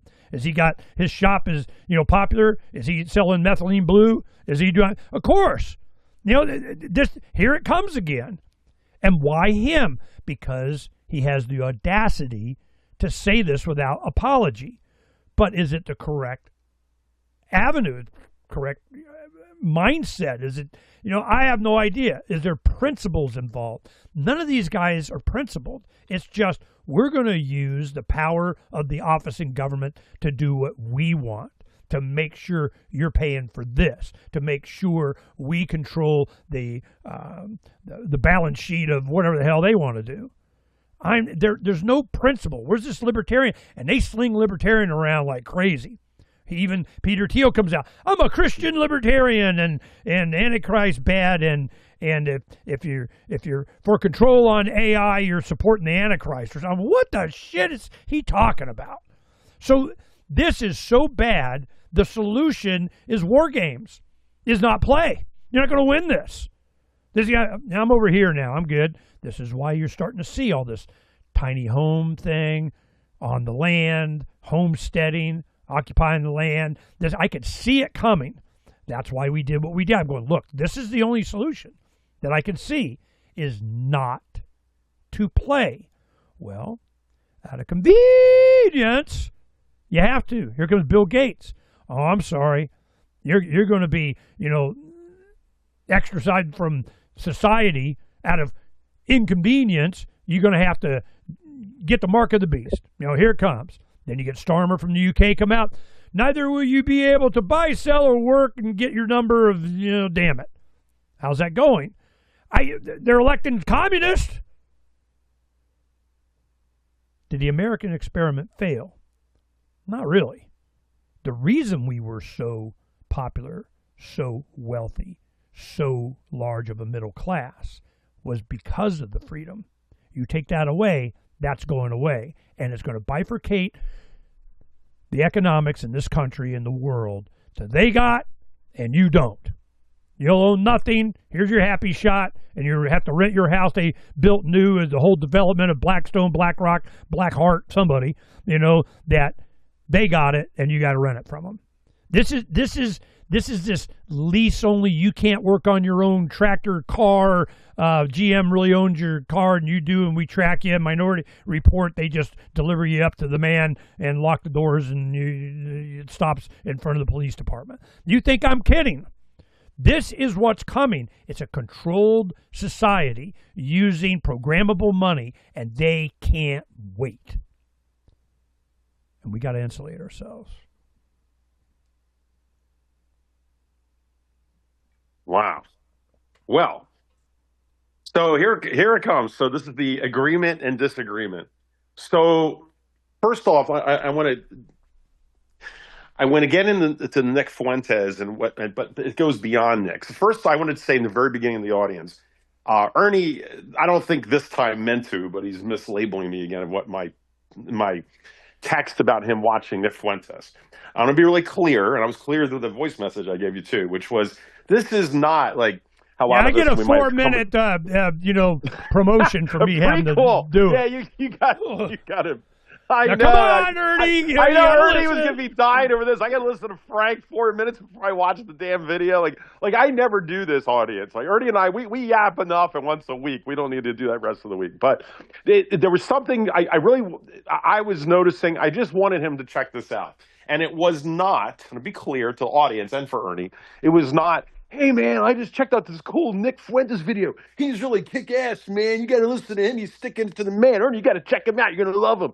Okay, yeah, that man. Was not what this was. That was not at all what this was. I was really clear in all my audio as well. Which, by the way, Ernie, you don't know. I erased it and had to re-record it because I knew it was getting a little too long for you. So I did it twice just to be nice to you. Well, anyway, what I was trying to get across to him is I'm not trying to change Ernie's mind with a 22-year-old, wherever the hell he is, kid, the way he sees it, and it's about, and Ernie's seeing it from a philosophical. I mean, I get it. That's not the reason. It's not the reason I'm bringing it up right now. It's more of the historical of the current events of. I mean, it's a thing, all right. And what Nick Fuentes is doing, what he's representing, and to actually hear him. Without being edited and clipped. And if you've been listening all week to what this war, a lot of it's been about, Fuentes has been talking about. He's been talking about how, everyone thinks he's a Nazi and he's all, not that he hasn't said some stupid things before, as he'll admit, from clips from like 8 years ago or whatever, when he was 18. but that he was banned immediately by Ben Shapiro and his people from the very beginning, before he even got started. He was just getting headhunted as a young talent. And when they found out that he was just against the wars over in the Middle East and everywhere else, it was like, you got to be quiet on that kid. And he wasn't taking the marching orders. And so they just deep sixed him, and he still wouldn't listen. And then they did everything, take away his money, take away everything. Alex Jones them, except Alex Jones had more of a audience to try to buffer him. He had more money to buffer. This was just a kid who got hit with the entire sledgehammer of the establishment that wants the wars in the Middle East. And then, and any time he got any kind of, apparently any type of visibility, they would do everything to shut it down. And then they would start taking clips of, they would just listen and watch every one of his videos. And then anything he would say, anything that's provocative, they would take a little 5-second clip, throw on TikTok. And, just like my view of him, just like my wife's, just like probably most people, it was just of what I ever did hear from him. It was these, outlandish clips. It was like Howard Stern, even though the guy's a real jerk nowadays. I can't stand the guy. But, I grew up in Philly when he was first leaving the New York market into Philly. And I had heard from all the competitors in the local market that were afraid of Howard Stern coming to our market. They were saying, oh, we're going to get the racist and the bigot, Howard Stern, and he hates black people, and he hates this person. And it was just, I heard this guy literally was a Nazi. I heard everything about Howard Stern. I heard about Nick Fuentes. And they would play a clip once in a while, and they bleep it out on the regular TV news. Like, I can't believe this is indecency. Where's the FCC and all of this kind of stuff? It was like my guy was like, Hitler was coming to town. This guy named Howard Stern. And this is when nobody had heard of Howard Stern. Again, Philly was the first market out. Actually, the second. First was Washington, D.C. Then it was Philly. So all of a sudden, Howard Stern shows up, and I did something I never thought I would do because I was such a goody two-shoes. I tuned in the radio channel, and I listened. It's like, oh my God, it was funny, but I started to understand how he was saying things in context, or at least what his jive was, and he wasn't doing what the media told me. So that was probably one of my first awakenings of media bias and lies. So the same thing's happening with Nick, is that when you actually watch the video, which I never did, right? I don't even go on Rumble hardly at all. So, but because this thing was blowing up, it's like the Streisand effect, right? Hey, Ben, remember the Streisand effect? Well, anyway, I'm like, all right, I'm going to check this out. And then I want to see what his response is to everyone attacking Nick since the Tucker Carlson video. So, and oh man, it was epic. Nick was like, he's sitting there waiting. He knew he'd get the volleys back. And he went out for like 2 hours. And that's the one I sent Ernie. I mean, his other videos are very similar, but this one was pretty epic, and I was astounded at how he did not use words the way he's been described as. I can see certain words he uses, but it's almost like, it's like if you say a bad word, if you say it vindictively or with violence towards someone, is that the same thing as if you just read it from the dictionary kind of thing? I'm not saying it's that benign, but I just mean that there's intent in what the person is saying if you put it in context, but also was just how profoundly articulate he is in describing how I think many people are feeling on a lot of these topics. And he has a perfect rhythm of just topic to topic, and it just grabs your attention, and you kind of like on this journey with him as you go. And I had to stop and pull out and go like, wait a minute, is this guy like the Swami kind of guy who's sitting there, the Svengali or the hypnotist? Because they've said that about Hitler, and I'm going to stay straight up to some of our Jewish friends out there. So yeah, I mean, I've heard that when you hear Hitler talk, to us, if you don't speak German, it's just a very harsh language. He's like yelling, and you're thinking, how is anyone listening to this stuff and listening to this guy? But I've talked to Germans, and my grandparents, some of their friends were German. They escaped, and they would talk about how in German, the language, this is why I always talk about international culture and language. And I know there's a C word, Ernie, I snuck it in. But the language of German, when Hitler spoke, there was like a rhythm, there was like a poetry to it, is what I was told. Like if you actually heard it in the native German. And I always find that fascinating. And of course, I'm not going to learn German to figure that out. The closest I did do, however, was I watched, and I think Ernie and we played it on the air, was the AI making of Hitler, making him speak English of his words in English with his actual voice. That was fascinating to get a sense of what he was really saying. But anyway, and I'm not trying, and this is a bad analogy because it seems like I'm basically setting up. Oh, there it is. There's the proof. Nick Fuentes is Hitler. That was too easy of a setup, and I'm not saying that. What I'm just saying is I could see the concern historically of whatever somebody is saying, that some people could be so the gift of gab and rhetorical arguments, and so is it that. And then, so anyway, that's something I'm aware of. I'm pulling out, thinking about this. I'm watching Nick Fuentes here, and why and how popular he's going to be, and how he is just like a bomb being thrown into this entire thing, because he is a force of nature. Yeah, I mean, he's not Charlie Kirk, but I think he's going to be as influential as Charlie Kirk in many different ways, similar but in different as well, and we'll get to that. But I'm curious though, like when you look at what Fuentes, how he's speaking, and he's a lot more articulate than Alex Jones, definitely Donald Trump. In some ways, just like getting to the jugular of what you feel or what people are feeling, than even Tucker. And Tucker is probably the closest. But Nick does it as a young person as well, and he's doing it with that little wink in his eye and like, screw it to the man. I'm tired of like the mean school teacher always yelling at us. So he's the kid in the class who's willing to stand up to the bully teacher, right? That's kind of where and we're talking also young people, especially young men who are gravitating to people like Andrew Tate and others who are tired of being told that you have to be a beta male and you've got to be the whole beta male snowflake deal, and check in with your gender and all the rest of this, and toxic masculinity. So you're going to get the pendulum swing the other way, combined with the economy falling apart, combined with that they can't get a job, combined with they're all being told to have college degrees and college loans from their own parents who are probably still paying off their own damn college loans, and yet they're still telling their kids to go to college while AI is literally in front of them taking their jobs. Like, it is like, it must be so just absolutely insane for young people. Not to mention, most of these young people, their parents don't have much political or civic education or knowledge or philosophy of what to instill. So they're devoid of all of this. And this is what I was saying to you last week. And I said this before I even watched this video. This is another thing I pointed out in the oh no, Nick Fuentes' thing was like listening to Phranq. I just want you to know.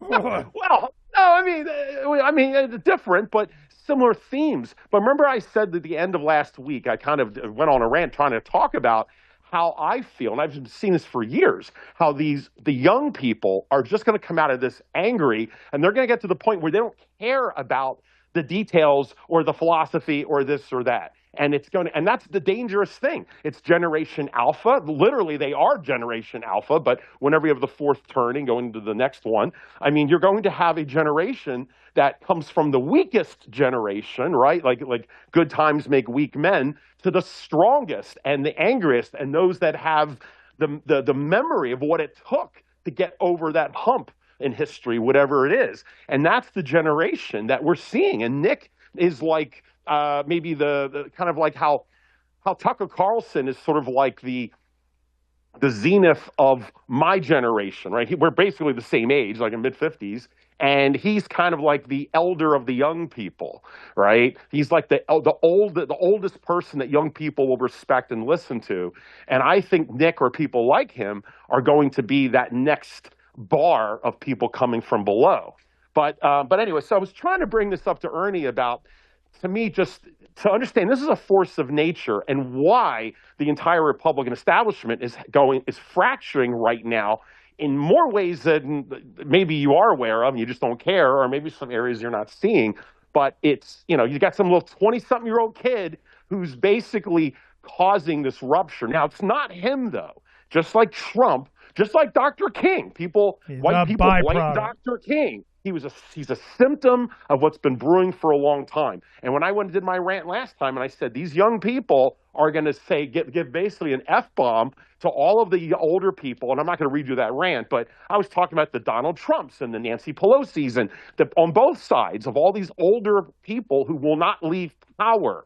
And it used to be you'd be you'd be a senator or a representative for a few years, 1-2 terms, and you'd leave and you did your duty and you go. Now you've got whole generations that won't leave, and they're just sucking everything dry. You've got elderly that still complain about their Social Security not getting their Social Security number money, even though they got to live the best years of what America had post-World War II, lived it up during the 60s in some ways, the 80s, the 90s, when the Soviet Union, the wall fell, and suddenly there was just the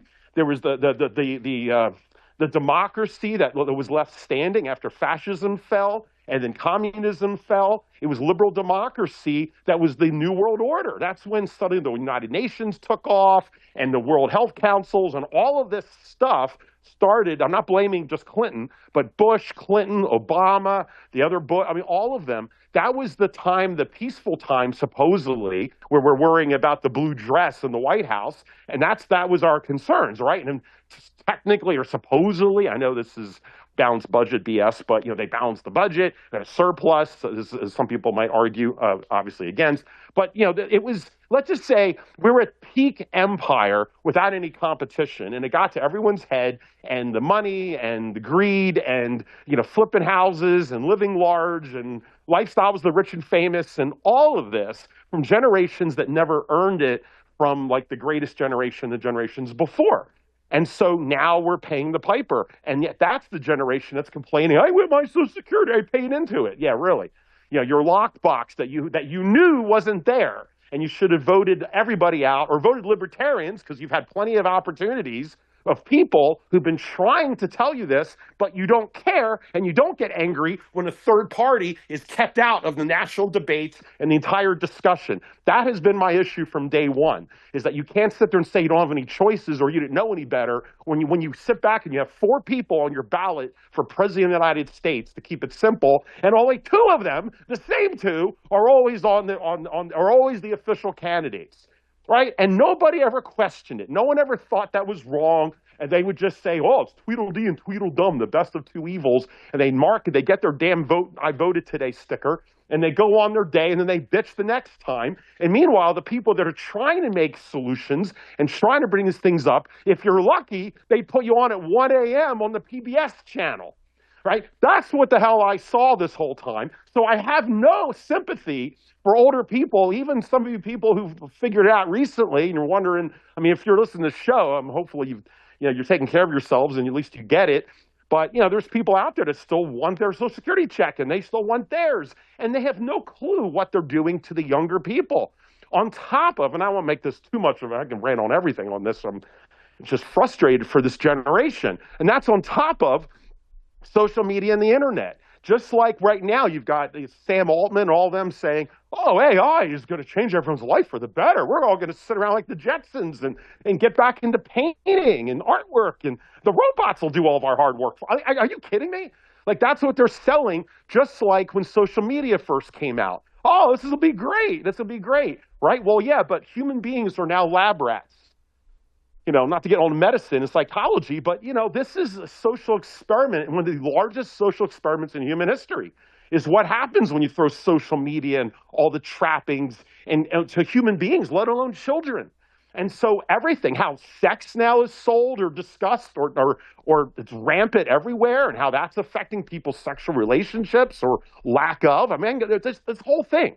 And so and yet the older generation who just jumped on Facebook to talk about what they had for lunch and show off their trips that they're using, credit cards to use anyway. All of that is going on, and yet the adults are not really watching what's happening with their kids. Cyberbullying is the only thing that they've heard of, but it goes much, much deeper. And so you have all of that just brewing and penning up, and they have no voice. and the adults won't listen to them, or they don't know because they themselves don't know. Again, when their own parents didn't live through Facebook when they were kids, then the parents really don't even understand what their kids are going through. And so, without ranting too much on just like I'm jumping around, I want to just tackle Ernie's point. And I don't disagree with you in principle, because we're talking about principles here, but it's an area that's a little stickler with Ernie. Ernie's probably going to disagree with me. That's fine. It's not that I really disagree with Ernie, even though he thinks I probably do. But I just feel like Ernie's thing is he puts principle above everything else. And I'm not going to doubt it. I'm not challenging him that he's wrong. As opposed to what? Principle. Yeah, I'm not saying you're wrong to have the principle of putting principles above everything else. So yeah, I just to be clear, okay? But I feel like you get to a point in life where you get past that. It's kind of like how many times do you get hit in the face before you hit them back? Now, some people might say, well, if your principle is you never throw a punch, and then you're just going to keep taking it. But maybe the principle, maybe your principle of nonviolence changes when you get hit enough, and you get your spinach, and then and you change or whatever, So to me, I voted for Ron Paul the first time back in 1988. He was the first person I ever voted for, and this is way before the Ron Paul revolution, years before I met this crazy guy named Ernie Hancock, and we buddied up over the new Ron Paul movement and everything. But like I've been doing this a long time, not pulling rank or anything, because many of you listening have all been doing this a long time. But it's just that when I've been fighting this or seeing this system, this corrupt, keeping out, Ross Perot. I mean, I was the whole Ross Perot train way back in the day, both times. I mean, whoever the third party was, to me, it was about the principle. That's why I voted Libertarian. And I was interested with Ross Perot in a sense. But the greater issue to me is you have to knock down the walls to stop the lack of competition. My argument has always been that monopolies are illegal for a reason, right? And granted, some diehard libertarians would say, well, you don't need antitrust laws, let the free market. And yeah, it's another debate. But the reason that there's not a free market. That's the problem. Okay. All right. Fair enough. What I'm saying, though, is that monopolies, when you have monopolies or duopolies, right, you always have what? You have increased prices, increased corruption, decreased quality, right? And amongst a bunch of other things. That always happens every time, every time you have a monopoly on something. And so when you have a free market, those things reverse themselves. So the same thing to me is with the political process, is in theory, we have all kinds of free ideas allowed, but when you have a captured media and a captured system and a captured education system on top of it, where the average person literally just walks around like a zombie and says, there's only two choices, and their mind, their brain, you can show them four choices, and in their brain, there's only two. They can't even tell you who the other two people were that were on their ballot for president of the United States of America. 4 people or 3 people, and they only know 2. Like, they know more of their options of refrigerators when they go refrigerator shopping once in a while. So to me, it was a cultural blindness that people had in their head, and I'll blame the system, whatever. But to me, I had my own philosophy of how I think the country should be run, more libertarian. That's why I voted Ron Paul, even at a young age. But I started to learn very quickly, and especially Ron Paul 2.0, right around I met Ernie, and I was all back in. I fought the political systems as a teenager in my 20s, and then, believe it or not, Ernie, I became politically celibate. Can you imagine that? Can you imagine Ernie or I politically celibate? For 5 years, I was celibate of politics. Although I used to take an hour break in my car and listen to Rush Limbaugh during, my lunch break. But besides that, I was completely devoid of politics for 5 years. I said, you know what? I'm done. I'm tired of trying to fight something that's an uphill battle and giving my paper route money to the Libertarian Party to try to help them out and knock on doors and all the things I did. And then everything, it was just like a joke. And I'm not just blaming the Libertarian Party per se, but the whole thing, I started to see it was just a complete waste of my time. And I was frustrated. And I'm like, you know what? I'm going off to medical school, so at least I can survive the economic downturn when it hits. I got to start protecting myself. So I came to Arizona, go to medical school, Southwest College. So anyway, so I came out here and I gave up politics for the most No, part. I mean, which economic downturn? No, the one that we're seeing right now. This is the one I've been setting up for, my whole life. It's the whole reason I became a naturopath, and I won't do the long story, but many of you know. It's because, if you can feed people, fix things, or heal people, my grandfather said you wouldn't starve. I chose being a doctor, and then a cash doctor, and a doctor that was outside the conventional medical system, so I wouldn't be trapped by all the rules and regulations that the MDs or get mandatory vaccines stuck in them, pseudo vaccines. So that's why I became a naturopath. Everything was strategic about it. Staying in Arizona, where it's one of the richest cities in all of America and all of the world is where we live right now. And if you're dealing with cash doctor stuff, and I deal with helping men keep their erections, women will pay money to have larger breasts, and men will pay a lot of money to keep their erections. It's the way it is. And I knew that as a market, and older men have erection problems, and rich older men are in Arizona. So, none of this was by mistake. Now, so that's my own plan. We all have our own plans of what we're trying to do. But I come back out here, I focus on medicine, I'm done politics, and then all of a sudden, it's done. I meet my future wife. We're dating. And of course, she thought I was somewhat normal at the time. I was, I guess, one of the cute young guys there in the medical school and whatever. And Phranq's Abby normal. Yeah, back in the day when I was somewhat normal. And then we're dating, and of course, our first date, I picked her up, and I was all flipping out because Tempe just passed that smoking ban on our first date. And I went on a rant in my car, and she told me later she almost left our first date. She thought I was crazy. Like, you're a naturopath. Why are you in favor of smoking? Like, she had no idea what she was in store for. And then I was still cool about politics. Then Ron Paul comes in, and our friend Thane is the one that introduced me that Ron Paul was back, actually. I was at a hippie lunch, a bunch of hippies, and Thane is a friend of Freedom's Phoenix, was there with a bunch of Ron Paul buttons. And I looked and I said, Ron Paul, I remember that name. Like, what's Ron Paul? And I went to Thane, and Thane's an interesting cat, and he's telling me, he's running for president. Let me give you a brochure, and that's what sucked me to the world of Ernest Hancock, God help me. But anyway, that's what with Ron Paul. And I remember seeing what Ron Paul was trying to do. I saw what Freedom's Phoenix was doing. I didn't know who Ernie was yet, but I was seeing signs everywhere. The amount of work, just got to throw some,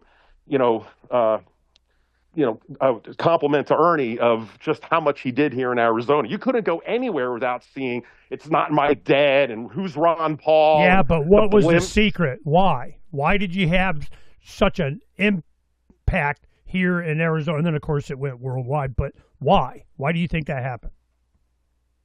You mean just Arizona, or you mean just the whole revolution? I mean, it happened anywhere, that it started, that it exploded. Why? What was the secret sauce?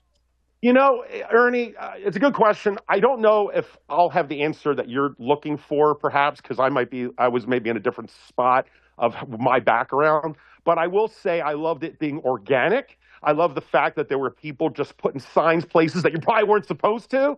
And that said enough to me right there.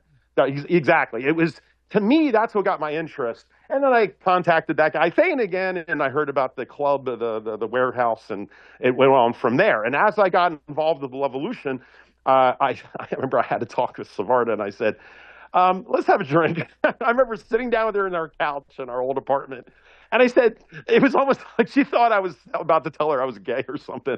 Like, she could sense the energy. It was, I never told you the story already. And I said, look, there's something about me you don't know. I said, I'm like basically a political hack kind of guy. Like, I'm an activist, and she didn't even know what an activist was. I mean, she came from a nice little liberal hippie commune family, and her version of politics is just voting Democrat every 4 years when all of her friends talk about MTV Rock the Vote. That was about it back in the day. Now Ernie got to see her at the last election here in our house, and so she's changed a bit. But she's all conservative up now. But at that time, I remember telling her, and I thought maybe we would break up. I said, look, I just want you to understand, you have not seen the other side of me for 6 years. The whole time you've seen me has been unique because I stuck to medical school, but now I'm about to be unleashed again to see this. So anyway, so the thing is with the Ron Paul, we went through both cycles, the first one, the second one. We went to Nevada. We gave up trips with friends so we could do marches and doing trying to get him in the primaries and give him visibility and all of this. You know, all of our money went to Campaign for Liberty. I mean, spend time. That's how I met Ernie and all of this. And Ernie, I want to do a weekly Trump report. And I'm going, yeah, bring it. Yeah, right. You're still voting? I think Ernie thought I was a Fed probably back in the day. But No, anyway, I do. I'm just like, yeah, absolutely. I can say you're still voting a bunch of times. You know, let's do it. More times. So anyway, so I wound up doing the Ron Paul thing, and at the end of the second, or by the end of the first, to be honest, but even by the second, you know, I got to see even more, and a lot with your help, and a lot of with the organization, and also with media and YouTube. What's his name? Jerry Doyle, the guy who did the Ron Paul Google the Google search. Jerry Doyle, I think. Is it Doyle? Jerry, you've had him on the show. He did that great video about how Jerry Day. Yeah, exactly. Jerry Day. If you listen, I know Jerry listens sometimes. He did a great job, but he did that famous video showing how the searches using Google search, I think is what it's called. And you could see how many people organically were voting for Ron Paul. You could see it. And yet the other candidates could not come close to Ron Paul's popularity of organic searches at all. And the only time they would get a boost is every time the system would just give them a giant, media hit on 60 Minutes, or a bunch of money would come in. And it was like they had to keep inflating these candidates, Hillary, Obama, I mean, all of them. So, and yet, and Jerry Day did such a great job with that. And you see, and there's so many ways. We've all seen the censorship and the way that they keep out the other parties. And well, it was Google Trends, and what he was doing. Google Jerry Trends. Day Thank you. is he was a producer in media, did television. He's all about lighting. I mean, that kind of guy. Yeah. And he lives in not too far from Palm Springs. In fact, he and I were featured speakers at an event there. And how they paid me was a bunch of supplies. I'm building. I can't. They go, but look what we have here. We got all kinds of scrapyard stuff. And I go, ooh, and I want that, and I want that. And I'm like, okay, I'm there. Don and I went with a couple of trailers, loaded up on all stuff. I'll be speaking all you want now. Well, Day was there. Now, Day has gone on to a bunch of health stuff, like electromagnetic radiation is a big thing with him, a bunch of other health stuff. But what got him going is because he had a nice channel, he was doing a bunch of stuff, and he just did this Ron Paul thing. He did the Google Trends, and he goes, wait, he's getting way more online than all the other candidates combined. You have charts of how veterans are the biggest supporters of him and giving him more money. How all these things they didn't want you to know. So what he did, he did a video, and he showed how manipulated search was on this stuff, which we all, we all know. So I'm going, okay, let's have more. But you could see it. You could see it. You could see it. Right. Well, what he did is he made sure that people understood they were being manipulated. And then, of course, they go after him. Any and everybody involved with the Ron Paul influencing of anything. And then there was a guy, this is the kind of stuff that was going on. There's all kinds of this stuff. One guy had called Ron Paul charts.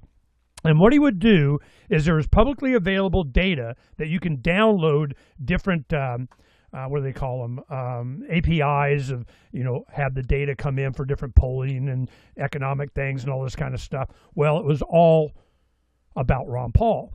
What was Ron Paul's on this? Ron Paul's contributions on that. Ron Paul's polling on this. So Ron Paul charts became a visual, you could see it. And it was built upon the discovery of what Jerry Day had done. This kind of spontaneous order is what happens when freedom is an option. The answer to my question is I knew what was going to happen because we had experienced it through the 90s and early 2000s and a lot of the activism that we did here. We played the media. We knew that the earned media, if you didn't see it on ABC, NBC, CBS, HBO, PBS, whatever, it didn't happen. So we go, all right, I know how to get press. Well, we do our activist stuff and signs and be buttheads about and run candidates and doing whatever. And Phranq's been part of that. A lot of things. Well, what happened was I knew from experience that Levolution logo was very popular because I used it in the '06 campaign. A few months after that November was January 7 when I said, I already know what I'm going to do. Watch this. And I knew if you want to kill a movement, try to control it. That was the secret. As I go, nope. You just inspire people. We start making signs. We send them libertarians all over the country, do video, blah, blah, blah, blah, blah. Boom, it detonated. By May of '07, it was holy crap. Well, I would go in January, February. I left my job as a producer on one of the radio stations here and a show that I had on one of the shows, and I went all internet. I focused on Freedom's Phoenix, and then right after that, right at the same time, was when the Levolution hit. I go, watch this. And I went to, other activists and talk show hosts, people that I knew. And Charles, I said, all right, watch this. Here it comes. And then within 2 months, boom, it was because I didn't try to control it. Nobody even knew until Brian Doherty from Reason Magazine outed me in some article that I was the one that created that. It wasn't a secret. I just didn't, make a big deal out of it, back then. Now I, mention it all the time. But, back then, no, it has to be decentralized. It has to be everybody in every city. Like I keep mentioning Memphis because I thought it was cool. They go, we're doing it Memphis style. Elvis Presley and Ice-T, and New Hampshire was doing it. Then it just all over the country. Then you start seeing it around the world. And I'm going, wow, but it was expected. And I told everybody, I said, watch what happens. I had seen this before with Perot. I had seen it before with John Buttrick, it's a retired federal judge now that was a good friend, a libertarian, ran for governor and House, all that kind of stuff. And it's when you advocate for freedom and you're showing a way that people can manifest that they can express that. Well, this is how the Tea Party comes up. This is how MAGA comes up. But they always try to control it. And they tried during the '08 campaign with Ron Paul, and I made sure, no, hell no, they're not. And 12 comes around, Ernie, we need to do it again. Well, I'll help the people do whatever, but I kind of backed off because I was just support structure for everybody else. That's when the camera fraud thing started coming in and all those signs being made at the workshop and are doing tens of thousands. We did like 150,000 compilations of DVDs that we were passing out. And we went at it. Now, the thing was, we could make 300 to 500 DVDs an hour. We had 311 stack duplicators, and we were just, going at it. Now you just put it in a file online. But back then, and then the QR codes things happened. This is you empower people, and that's what Freedom's Phoenix was. It was an activist tool. People could use it. It was for me, and then I let everybody else have access to it. So it was like a social media thing before there was social media. When we started Freedom's Phoenix back in '05, this is just when Facebook and all this stuff started going. But we had a tool that we could do with the Ron Paul thing. And that inspired a bunch of others. Ron Paul forums, Daily Paul, all this stuff. Here it comes. The blimp accumulation of money to get the Ron Paul blimp and all the campaigns, and they didn't like it. They were like, oh, you're doing it wrong. Yeah, no, we're doing what we want to do. Get over it. And that was why it was successful. It was decentralized. Now, when they try to centralize something around individuals, Charlie Kirk, Nick Fuentes, Tucker Carlson, Ouch Quit It, it has to be more decentralized than that. It's got to be a death of 1,000 cuts from everybody. When you have MAGA start going this all Israel thing, or we're going to bail out stuff, or stimulus packages, or trying to make nice with the gun control and doing bump stock bullshit, and not releasing JFK files and holding the Epstein files, all that goes away. They're losing it. So they got to grasp onto something. Nick Fuentes. They're looking for a voting bloc to go up against the woke stuff. And they're missing the freedom aspect and the proper role of government. They want what Phranq wants. I remember years ago, we got to use it against them. They did it to us. Got to go get some. And I'm going, man. I never said that. I didn't say that. tape, please. No, you interpreted it that way, which I remember that. You interpreted it that way. It was just a question. It's like, at what point, like I was saying, how many times do you get hit till you push back? Or do you not and hold to the principles? It's a question for all time that we all wrestle with. But you you were just hoping I was saying that to make your point. But I don't have an easy answer. But no, Ernie, it's a good segue of what I was just. And thanks for that. It was a good in between. But just to finish this little saga, since I don't normally talk about my journey getting to this, but it's where I see Nick Fuentes is kind of like a continuation of where I think the new alpha generation is, and for good reason. It's not maybe philosophical. Maybe it's not having the freedom angle. It's more the same thing with a different team jersey. I understand it and I get it is ultimately I'm getting to, is that after all of me trying to play by the rules and learn about philosophy when I was a young kid, and paying attention when all my other friends are going to sports games and dating and whatever else, and I'm hanging out at the John Burke Society when I was 17, and I'm reading books on like freedom of fashion. The Creature from Jekyll Island when it came out when I was like 20, whatever it was. I'm spending my time doing very geeky things compared to most people, thinking I'm doing the right thing. And then I would, like I said, not to rehash it, but donate the little money I had to the causes that I thought, and I would go to the sign-ups and knock on doors and all of this. And then you just see how it's like a joke at the end of the day from the system that at the time, and this is the problem, Ernie, I admit, is that I believed in the system. I'm trying to play by the rules of the system. And the system, you realize how rigged it is.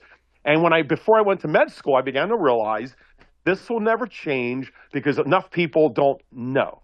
I would make recordings on the VHS thing. I would record every debate, every single thing. And I had like a library of everything itemized. So if anyone debated me, I could pull out the tape and say, here it is at the second hour and 20 minutes, like I told Ernie the other day. And right here, this is when, Bush said whatever. And I could point it out. Nobody cared. No, and besides, how often are you going to be by a VHS machine to be able to make your point, right? It was rare, but I did it for myself and to back up these points. But I realized unless I had a VHS with me every time I went somewhere to make an argument, and you only were changing one mind, DVD. If that, it does, the DVD, right, until the DVDs came out. And I just said, I'm done. And that's when I went off to, I had to take care of my own self, medical school. But then the other reason that Ron Paul and Revolution was such a big deal was something called YouTube and Facebook at the time, when now you could start spreading these messages where you could get around the media's blackout on these topics.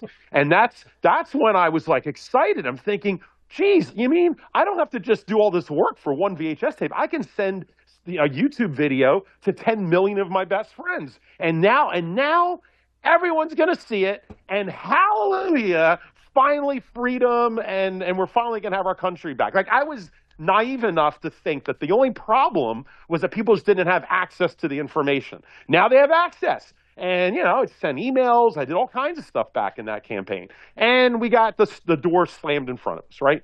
And I forget when Jerry Day, was it the 08 or the 12 campaign? I forget which one he did that video. But I think it was 08, yeah. So then I'm watching the Day video, and I'm going, oh, my God, this is really bad. But you know what maybe the problem is that YouTube was still new. It was only young people, but the older people were kind of new to it, just like they were new to Facebook and all. So I thought, when Ron Paul, when he said he was going to run again, I'm like, maybe this is the time, because it took 4 years for old people to start linking up to accounts and getting online and all this, getting savvy. Then the iPhone came out, so now people have access to watch videos on the go. I'm thinking now you can't escape it. You cannot. When you see these videos or history or whatever, you learn about the Federal Reserve. What's the Federal Reserve? Nobody knew about it. They couldn't learn about it. You couldn't watch them. PBS didn't do a documentary on the Federal Reserve. Now here you go, right? We had so many videos. I'm thinking this is going to be a cakewalk. There's going to be a revolution. People are all going to revolution. And it went right back to just people with Tweedledee and Tweedledum and making the same dumbass arguments. And, Ron Paul is a racist. Remember, they tried labeling him a racist and all of this. And after 2 campaigns, and forgetting some of the BS from the Campaign for Liberty and all that, but after all of that, that's when I'm like, I'm done. Like, it's not about Ron Paul or the Levolution. God knows, it was Ernie did more than anyone expected to do. But it's just, I started realizing it's the people. It's the people. It's that cultural blindness, I call it. It's the same type of white family I always point out, who was a good person. They're not bad people, but they were back in the Jim Crow South on a bus coming from church with a Bible in one pocket and a pocket Constitution in the other. And then a black person gets on the bus and they say, Negro, get to the back of the bus. And they have there's no self-awareness that you're hearing about all men are created equal and God made every one of us in his own image. And yet at the same breath, they saw nothing wrong with sending them to the back of the bus. Like, it was just normal. It was normalized and they couldn't see what they were doing. But that's what happens in societies and cultures, and what I call cultural blindness. When the good people do things that, let's just say, are questionable, and in their time, at their moment, they can't even see it, what's in front of them. It's like a blind person who can't even, they can't conceive of what something looks like. They've never had sight. So that's what I began to realize, is that people are so much in the tank in how they think, and they've been brainwashed from all of this, that it's like it's going to take an ice bucket of water thrown on them in order to just realize that they're in the damn matrix, or at least they'll even think that there's something going on. Because trying to play by the rules and doing all of this, they're not going to see it, in my opinion. And then I just gave up, which would have made Ernie happy, because I was probably never going to go to Freedom's Phoenix again, never hang out with Ernest Hancock, even though I didn't know him that well then. But unfortunately, I turned on television around election time in 2015, and I see this big, giant escalator that's gold. And Donald Trump comes down, and I was sitting there with my girlfriend at the time, and in our little apartment, and I still remember, she remembers, we were just talking about it the other day, and he comes down that escalator, and I went, I jumped, I said, whoop, there it is, right there. Right there, and Savarda, it was just like when the Simpson cartoon. The Simpson cartoon had him coming down the escalator. Yeah. God, way before that. It's always, the Simpsons, Family Guy, Rick and Morty, South Park. Libertarianism gets its way in with animation. They'll let you do that a little bit. Yeah. And so when it came down, that's when Phranq calls me and he goes, now don't be a hater. I remember getting the email. Now don't be a hater, but I want to do a weekly Trump report. Hell yeah. Bring it. This is going to be awesome. It was, but of course I still got my dollar. But the first person who challenged me was Savarda. She really. And you know what? It is kind of funny. I wish she was here. I'd put her on the air. She'd feel free. But it's like she could not fathom where that came from. She never heard me talk about Donald Trump. I watched a couple episodes of The Apprentice. Thought it was funny.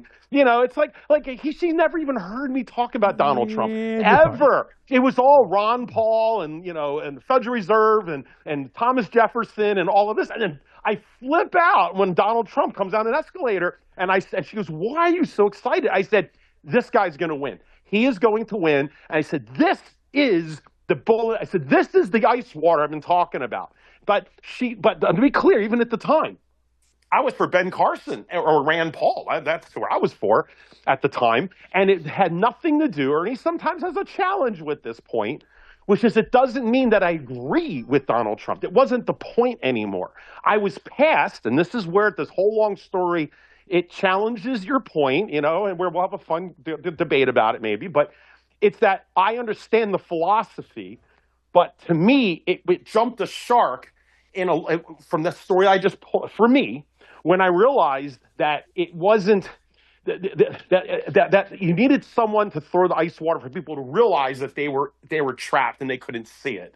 And it would take someone like Donald Trump to pull that off, because he's a pugilist, I would say that wrong, fighter from New York. I come from that area of Philly. I heard him for years on the Howard Stern show, go figure. Howard and Donald Trump, I know, all of his secrets are out. He had no secrets, except maybe Epstein, who knows about that one. But it's like I knew, especially living in the East Coast, now living in the West Coast. And I know how West Coast people are not anywhere as activated politically as back East, and they don't also understand East culture, especially the city culture.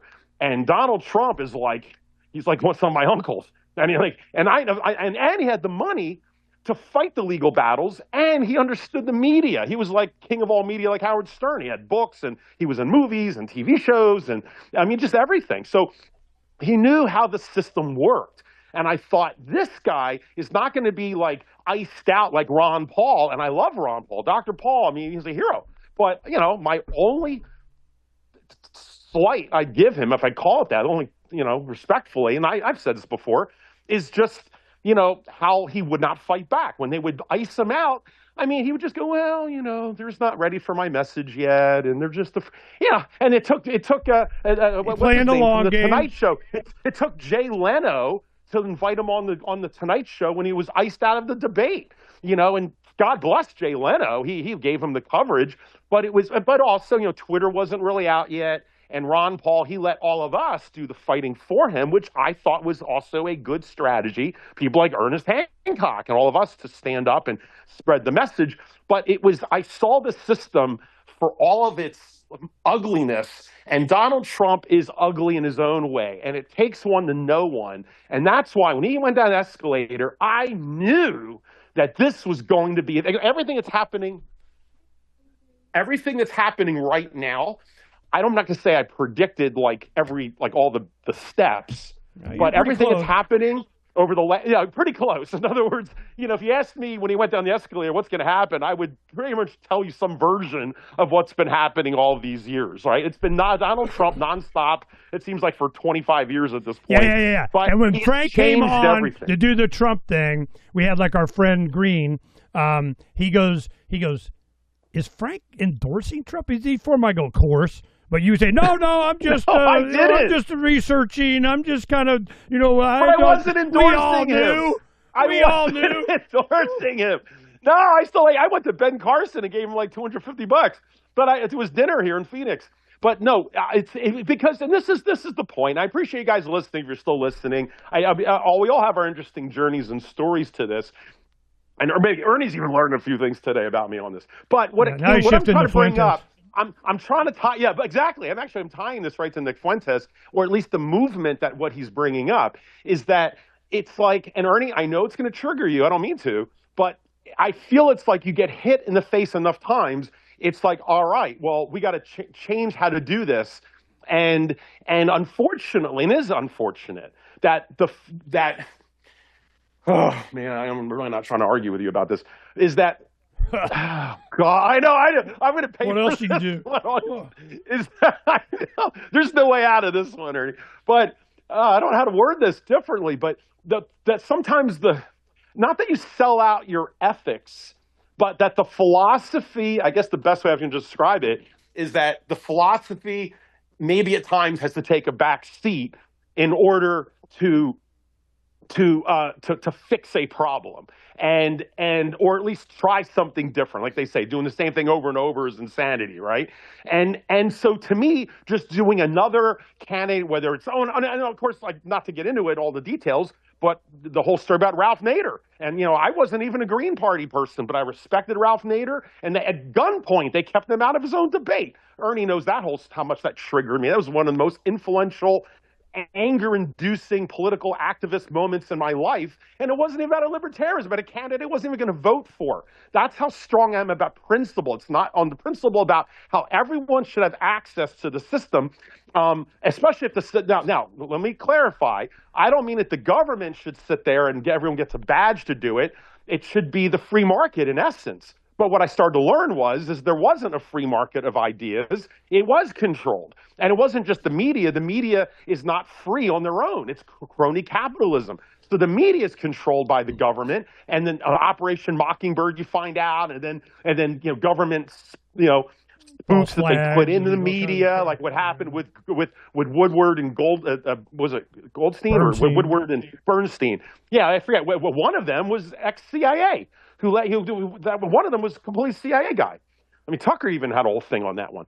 So like when you start to realize that the media is not really the media that you thought, it's not a free market of, oh, here's ABC News and we're random average Joe journalists trying to be gumshoe reporters for you. No, that's not what it was. That's not what it was. And you realize the whole thing's captured.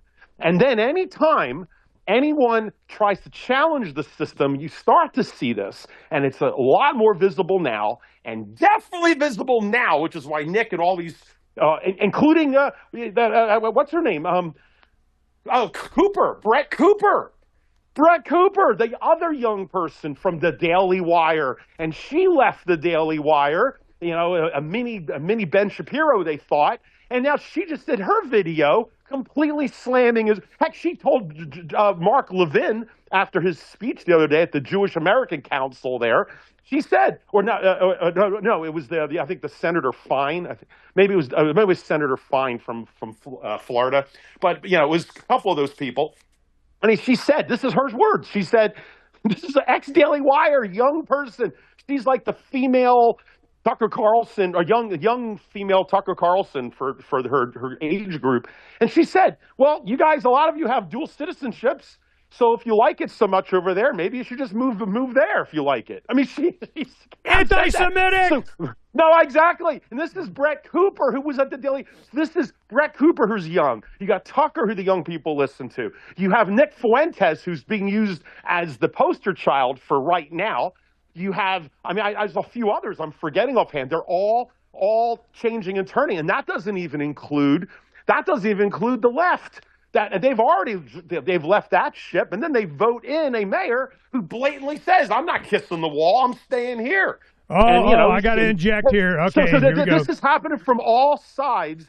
And just to finish up, thank you for the time with this, Ernie. I'm sure you got a lot of work done in the last hour of me doing this. Yep. But yeah. He's done his farming already.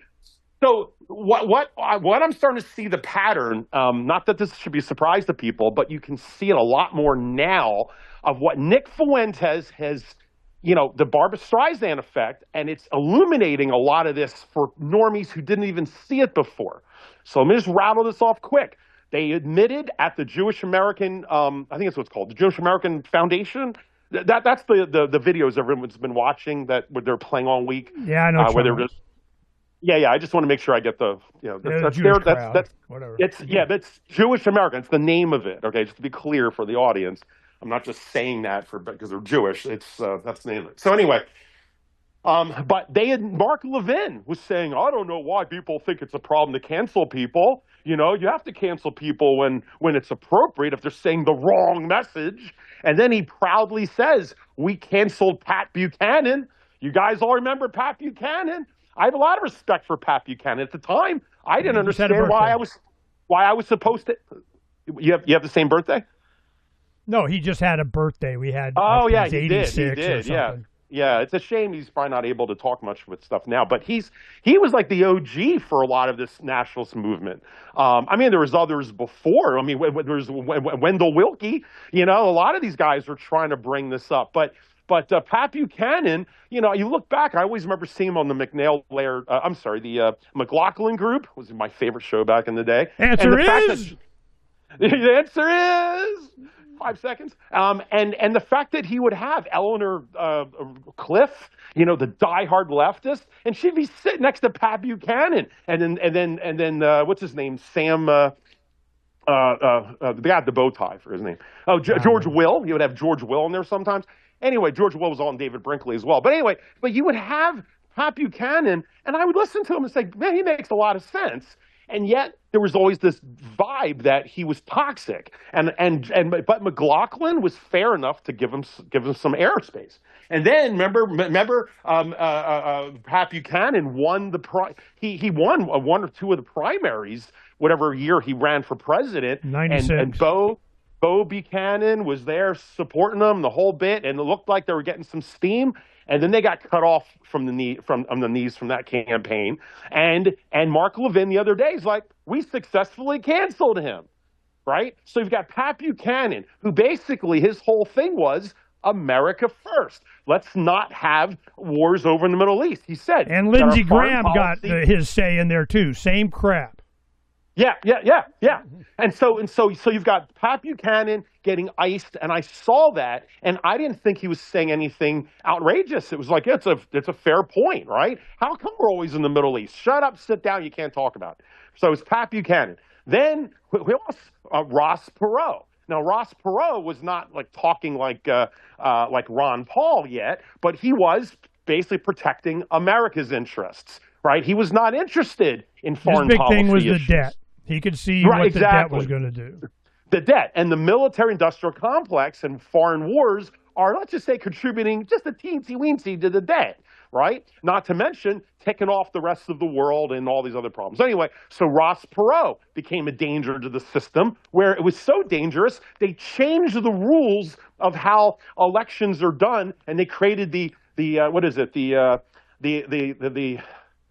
was it the official? I forget the name of it, but for the presidential debate thing. The presidential debate committee. That's it. It's the which was executive Republicans and presidential Democrats. debate committee. Yeah, it's co-chaired by the ex-head of the DNC and the ex-head of the RNC, and that whole committee, the two-party system, was created immediately after Ross Perot was allowed in the debate. This was all during my lawsuits on this stuff, and I'm telling you, it's so corrupt from the inside. Yep. You're not going to fix it this way. It has to be a revolution, a civil war, a pushback, something. This is, this will get Phranq going on his culture thing.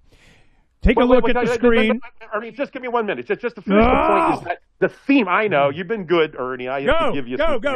The theme, though, is that everyone that got iced was against the wars and the wars in the Middle East. You start to see that theme with Pat Buchanan and then Ross Perot and then definitely Ron Paul 2 times and Donald Trump. And if you think about it, they hated Donald Trump. The people who love Donald Trump now, the Ben Shapiros and all of these guys, they were all never Trumpers. Mark Levin said he was a never Trumper back in 2015-16. I think even in 2020. You've got Ben Shapiro. He fought everything against him. All of them then he kissed Israel's ass. DeSantis, and they thought he was, and that's when Donald Trump was all about America first, no more wars, America first, and the deep state did everything to stop Trump. And they tried it again in 2020, and when they went after him in 2016 through 2020, the Republicans were persona non grata. They weren't there to help him at all. The Democrats are piling on him, and all the Republican establishment sat back, just whistling and like filing their nails and whatever, not doing anything for Donald Trump. And it was us, the people who fought for him, defended him the entire time. Then he finally gets in this time, and 3-4 months after the mug shot and everything, and my near heart attack arguing with Ernest Hancock for the last friggin' 4 years, and Ernie's telling me it just doesn't matter, and I'm still supporting Trump, and the whole bit, and we're arguing, which we argued a lot back then, more than usual. And all of a sudden, 3 months before the election in 2024, suddenly that's when the Adelsons come out and they give, $100 million or more or whatever. And then we covered it on the show. Ben Shapiro had his pseudo-secret meeting with American Jewish lobbyists and donors, which he admitted this was all public knowledge. They said the discussion is all private. It was a private fundraiser, and yeah, you're allowed to have a fundraiser. That's fine. That's fine. But all of a sudden, it was all these people who fought him, who were pro-DeSantis, doing everything to stop Trump. And 3 months before, when they could see that Trump was really going to take this, suddenly all these people who support the war in Israel, supporting Israel, they all start supporting Trump with money. Trump gets in, and then bam, we get Trump with the shadow Trump, whatever the hell this guy is, right? Like, Epstein? Well, it's not the Democrat hoax. Oh, but we can't vote on releasing anything. And Kash Patel and all of them are all like, with deers in the headlights. And then the UFO thing in Jersey goes away, whether it's related or not. And then suddenly Iran and bomb Iran and all the stuff that we've been seeing. It's nonstop. And out of all of this is Nick Fuentes, who is the only person, because he was already sequestered, he was already banned, he was already hated, and he had enough guts for whatever's driving that kid to sit there and say, you know what? You've been beating me up enough times. I don't care anymore. And that's the part that makes this whole thing dangerous. Remember, I'm not saying all of this like Nick Fuentes is amazing. I'm trying to explain, in my opinion, that how he's being created by a system that's falling apart around them, and they can't control him anymore. When people don't care, when you have no money, when you have no reputation, when they've taken everything from you, you don't give an F. And at that point, they'll say whatever. And I mean, he's got to know he's got a target on him. Charlie Kirk's already gone for whatever that's about. But now you've got that. You have Charlie Kirk, who suddenly started to question just a little bit about funding for Israel. Why? Because Charlie Kirk would go to the colleges, and every other young person, they're all listening to Fuentes and other people who are questioning, why are we still at war? We've been in the Middle East since I was born, these 20-year-olds from their point of view. And they're bankrupt, all the stuff I said earlier. So Charlie Kirk was getting hit with these questions nonstop in the colleges. All the youth on the Democrats are feeling that way, and Republicans. So Charlie Kirk was about to lose his influence. He was feeling it. And then when Trump said, nothing to see here about Epstein, and then Charlie Kirk famously got the call from Trump and said, hey, can you leave off Epstein? You're on Team Trump, right, Charlie? And then Charlie said, all right, I'm done talking about it. He got more hate mail and revolt from his base immediately as a sellout when he started to drop Epstein like Trump asked. So he was forced to pull back in. Charlie Kirk was really feeling the pressure on both sides. Whether it has anything to do with the shooting or not, I don't know. But as we know, just weeks before, he finally admits and he flips and he goes, my gosh, these pro-Zionist people are. I hate to admit it, but it's like a stereotype that they're creating the stereotype. Like I forgot how he worded that. And he's anyway, you guys all heard what he said. So he was now starting to change. And now you've got Fuentes, because I told you, once Charlie Kirk got killed, Fuentes, this guy who I never even watched one of his shows at that point. But I knew, just like I knew with Trump, I knew that Fuentes was going to, I predicted this, Ernie. Remember when I told you that on the show? I said, this guy is going to go sucked right into this vacuum, and it's going to be a huge deal, whatever that comes out of it. And now Brett Cooper and all these other young people on all sides. So this is a do or die moment for the military-industrial complex type of, pro-war, neocon, what's left of the establishment. It is a moment in the sand, Ernie. I appreciate you giving me all this time, honestly. That was a good one. I had a choice. But I just feel like there is a line in the sand with this moment.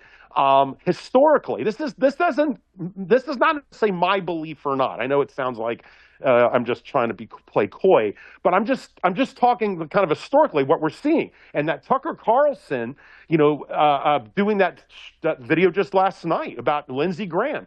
It's like, you know what, Ben Shapiro and the rest of you guys, if you're going to sit there and call me a Nazi, which they did, they're calling him a Nazi, an anti-Semite. Like he's the most anti-Semitic person in the media, the most dangerous anti-Semite, I think is what they said, right? And this is in public at the Jewish American meeting, wherever they had, it was all videotaped and the whole deal.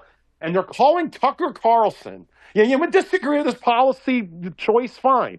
But to call him an anti-Semite, which is the stereotype, like it feeds into it. All he has said is, we love Jewish people. I don't care what you do.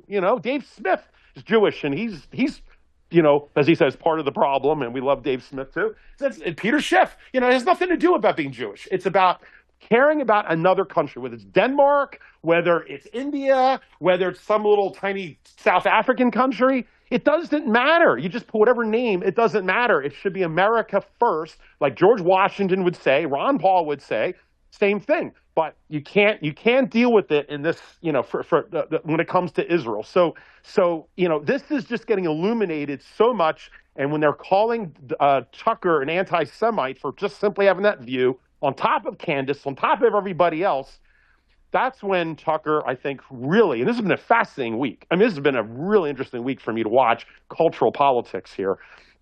But now Tucker says, you know what? He goes a whole hour rant. You guys didn't hear it. Just tearing apart Lindsey Graham, and then he decides to showcase this guy, this, outsider, a little quirky guy, kind of like, me and a lot of us, who decided, figured he'd at least stand up to Lindsey Graham and run for his seat, which he knows is probably almost impossible in normal times. And Tucker's like, you know what? You're calling me an anti-Semite? I don't care. I'm going to use my entire leverage of my show, and here's the shot across the bow. You want to fight? Here's a fight. And we're going to now take out the number one donor for the entire establishment class that he inherited, or not inherited completely, but he got all the big leftovers from John McCain, because John McCain was just as bad, and then Lindsey Graham got all of those accounts after he died. So he's taking on the biggest fish that's all about the foreign wars, and this is going to split this Republican Party, and it's going to redefine politics, whatever it is. Now, hopefully there's more third parties. We just need more choices and more views and people the discourse to figure out this collapse, of social collapse, economic collapse, lack of food. I mean, people are going to have to bond together and figure out how to get along. And the fact that we have Tucker Carlson and the Young Turks and all these interesting blendings of groups, it's like you're seeing the destruction of the system, a reorganization, and it's almost like the philosophies are going away of let's have a free market of libertarian, Austrian economics. And then you've got people who want socialism on the Young Turks. And you know what? All of that is seemingly, no one's talking about it. And when's the last time you heard anyone argue about abortion? None of that's happening, right? It's all now about realizing, are we the people really in control of our own government or not? And I think we all know the answer to that. But now more and more people are seeing it, and that's what I've always said with Trump, with Nick, with whoever, with Ralph Nader. It's that you need enough people, a critical mass of people, to realize they're in the cage, in the fishbowl, before you can get the change. And this is why I'm so animated today, because it's like, even though Trump has gone to sleep, he's going the way of Joe Biden, as far as I'm concerned. He's the most feckless. He's such a disappointment in so many ways. And that Epstein thing was the mortal wound that really opened all of this up. Why is he denying Epstein? And it forces you to look in all these other areas. And now with the internet matured enough, and with Democrats, Republicans all suffering together, and libertarian, everyone's suffering together. Well, maybe not libertarians because they have a lot of commodities, but everyone's suffering together over this, what's happening to this country. So they're reorganizing around what's the one thing that we feel that is somehow limiting our voice to be heard. Like there's something deeply broken. And last very sentence here, or whatever, is that whether it's right to say, well, I mean, not right to say, but whether it's rightfully true or not true, and I mean this sincerely, it is coming down to Zionism and the issue over in Israel. And that's what's fascinating about it, because this is the question. I'm just throwing it out. I like to ask questions, and it's a sincere question. Is this that this is what happens when societies break down and the economy falls apart, and you've got people, all kind of reorganizations and of the culture and what have you, and sometimes they look for a scapegoat, and maybe that is. And historically, from the Jewish community, they state that they're often scapegoats for these sorts of things, and that's unfortunate. If that's what's happening, we have to all be aware that doesn't happen. And maybe it's not just about Israel; it's about the neoconservatives that tend to be Christians. They're not Jewish, but they're the ones ultimately to be held responsible, because they're the ones that sold out to a foreign country, not Jewish people or any pro-Zionist person. You could argue it that way. Or, and this is also unfortunate, even if it's somewhat true, is does it open up, like Charlie Kirk was talking about, some of these stereotypes? Stereotypes are there. I mean, sometimes they're bad. Sometimes there's a kernel of truth in some of them, whatever that might be. And so this is what is being, in a very politically correct world where people get all offended, and you could get canceled big time by certain groups of people or for, whether it's media or certain groups, for having the wrong think. And the young people today don't want to be canceled or censored. They take it much more personal because they've been born with the internet. And they, it's to them, the internet's theirs at this point. It's like their sibling, their parent in some ways. And so I think they are they are having to assess all of this without the proper parenting of their parents and the social structure as they've been raised through the internet and social media and everything, and they're being stuck with the bill with all of the debt and no job and AI and all of this I opened the show with. And here's Nick Fuentes, who's been canceled, beat up, dragged through the mud the way that they see it, and he's still standing, and he's looking like an avatar for them. And whether it's good or bad, and I mean that, that's why I sent that video to Ernie, and my rant was about as long as that video, 2 hours. But it's just, it wasn't just a video. It's a moment like the elevator or the escalator, and I think we haven't heard the end of Nick, and even if something happens to him, it's already got Brett Cooper. The Brett Cooper thing just blows my mind. But it's going to keep happening with all the youth, and this election in New York just cements that it's happening on all sides. And what will the Zionist community do? What's happening is it becomes out in the open of that it's popular, or at least allowed, to not want to support our military or aid going to a foreign country. In this case, for Israel. That's all. They got TikTok, it's okay to say you don't want Israel money going. You don't want to support Israel, but that doesn't mean you're anti-Semitic. And that's really what the line is about. They're trying the same BS that if I'm against illegal immigrants, they say I'm against immigrants. If I'm against an untested drug put in my arm by force, that somehow I'm against science and I don't believe that the moon goes around the earth. Like, that's that same BS, and that is what the Zionist crowd seems to be doing. And the more they do that, it is blatantly not true. And now there's enough support now where people can at least acknowledge that that's wrong. Now, if they have a better argument, then let's debate it. But to sit there and say that you're anti-Semitic and you're an evil person, we got to cancel you, and Mark Levin's like, happy, let's go cancel more people. Like, that is the wrong message to do if you're trying to make your argument civilly. So that's the moment that we're in. Again, this is all without my personal view. Okay, whoa, stop. That the alpha generation is there. Stop. Go ahead. That's the moment we're in. Of all that, I'm like, okay, the moment. What moment? I mean, I lost it in your half-hour rant. The moment we're in is what? I think, the moment is we've crossed the Rubicon, where the very issue that stifled Pat Buchanan, Ron Paul, Donald Trump, all of this has been about supporting Israel. That if you or your politicians or the whole system has to be supporting Israel, apparently. And if a candidate can say almost whatever they want, but if they're anti-war, which I just thought was anti-war, but you're starting to see anti-war was really probably code. I mean, not on purpose. It's just that if you're pro-Zionism, well, then if you have a candidate that says, I don't care about Israel one way or the other, I'm anti-war, I just want to bring our troops home, like Ron Paul, they would interpret that as indirect or indirect anti-Semitism. Now, of course, we wouldn't see it that way. It's like, no, just, let's take care of our own borders, that's all. But for some reason, and, it just gets into the whole conversation, Nick Fuentes has his own views on it. I'm not agreeing or disagreeing.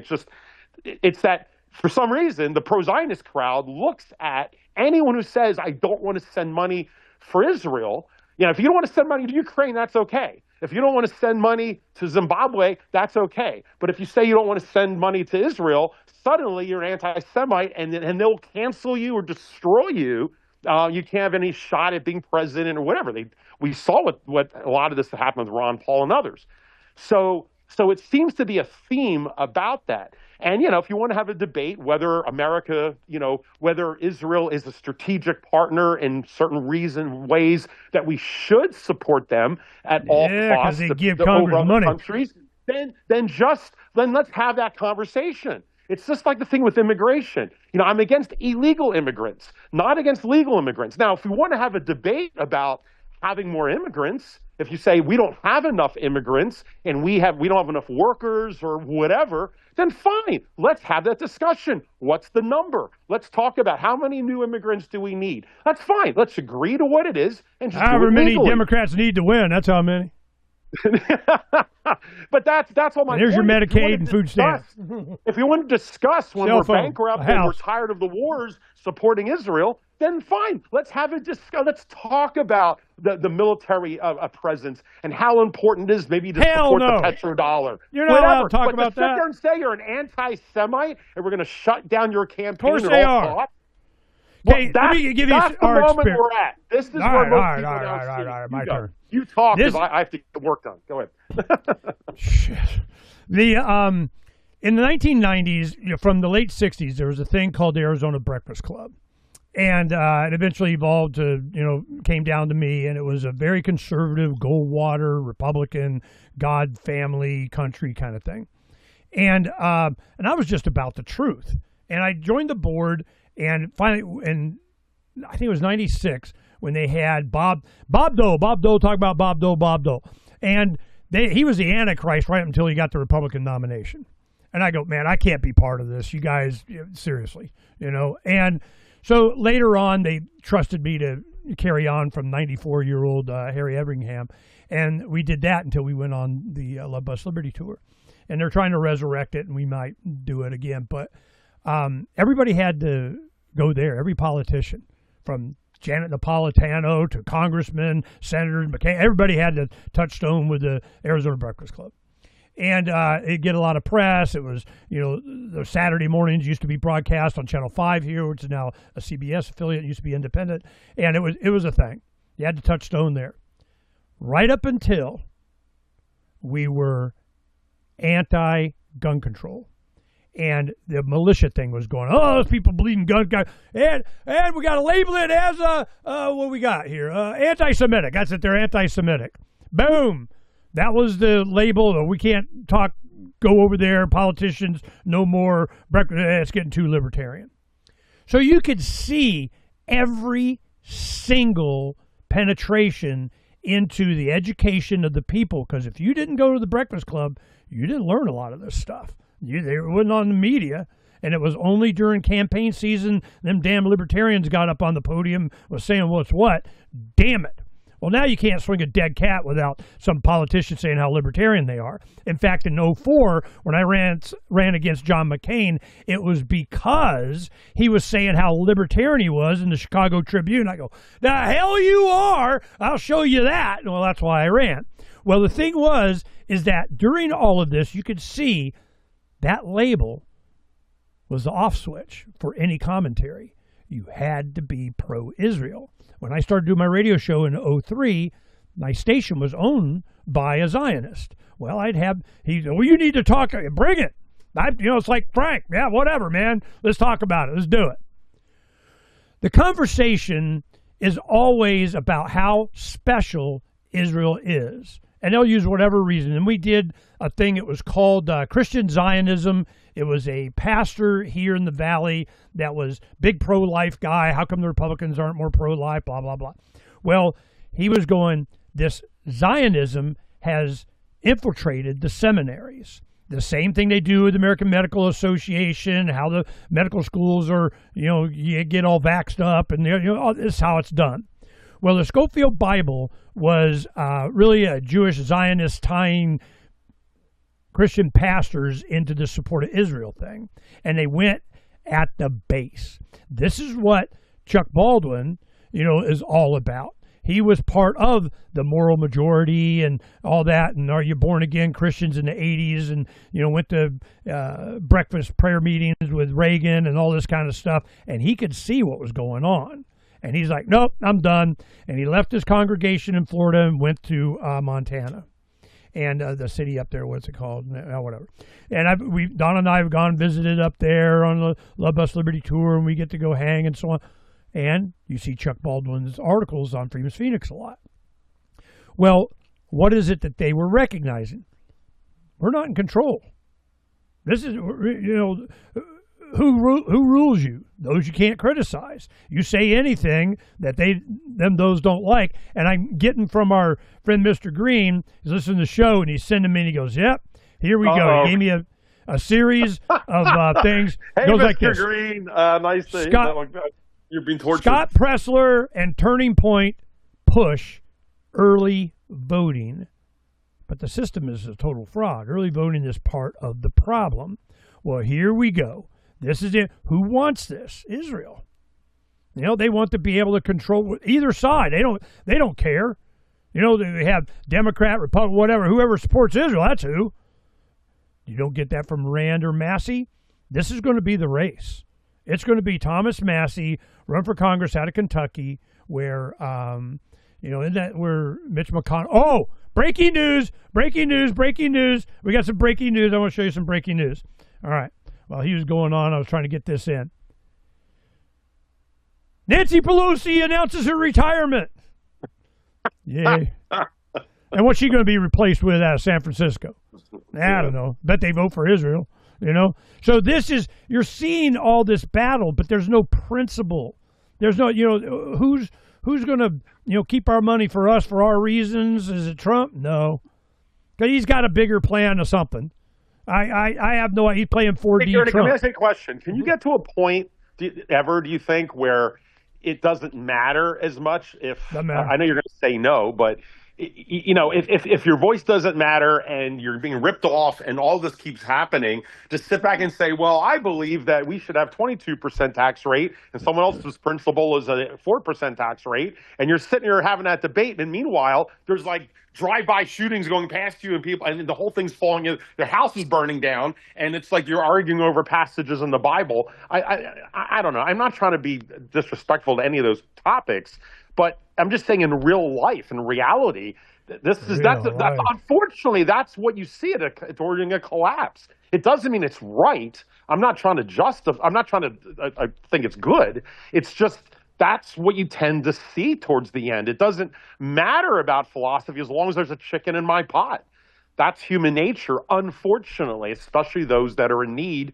Like my grandfather said, you never steal unless you're starving. Then all of a sudden your principle of non-stealing goes out the window. I think it comes back to my grandfather. What do you think about that? Think about what? It comes back to you. What comes back to your grandfather? Well, let me ask you a question. I'll summarize it. Do you agree with my grandfather and others I've heard that you're never right to steal unless you're hungry? What do you think about that? You're basically giving up your principle when it's necessity requires. This is why you need to be judged by a jury of your peers so that they can weigh justice. And that is what people have been doing in consternation with what those want. So they take away the idea. Okay, it's called jury nullification, fully informed jury, FIJA, that kind of stuff. We made a big deal out of this, one of the initiatives that we ran. And in Arizona, the Arizona State Senate passed jury nullification. Carol Springer later became secretary or Arizona State Treasurer, and she's county supervisor a long time up in Prescott, Yavapai area. She was on my show. We were talking about this. Whoa! The entire planet freaked out that a legislative body. Now, this is the law in like New Hampshire. When you go to the jury, they have to tell you, all right, you have the power to say not guilty just out of sense of justice because you can. Just saying.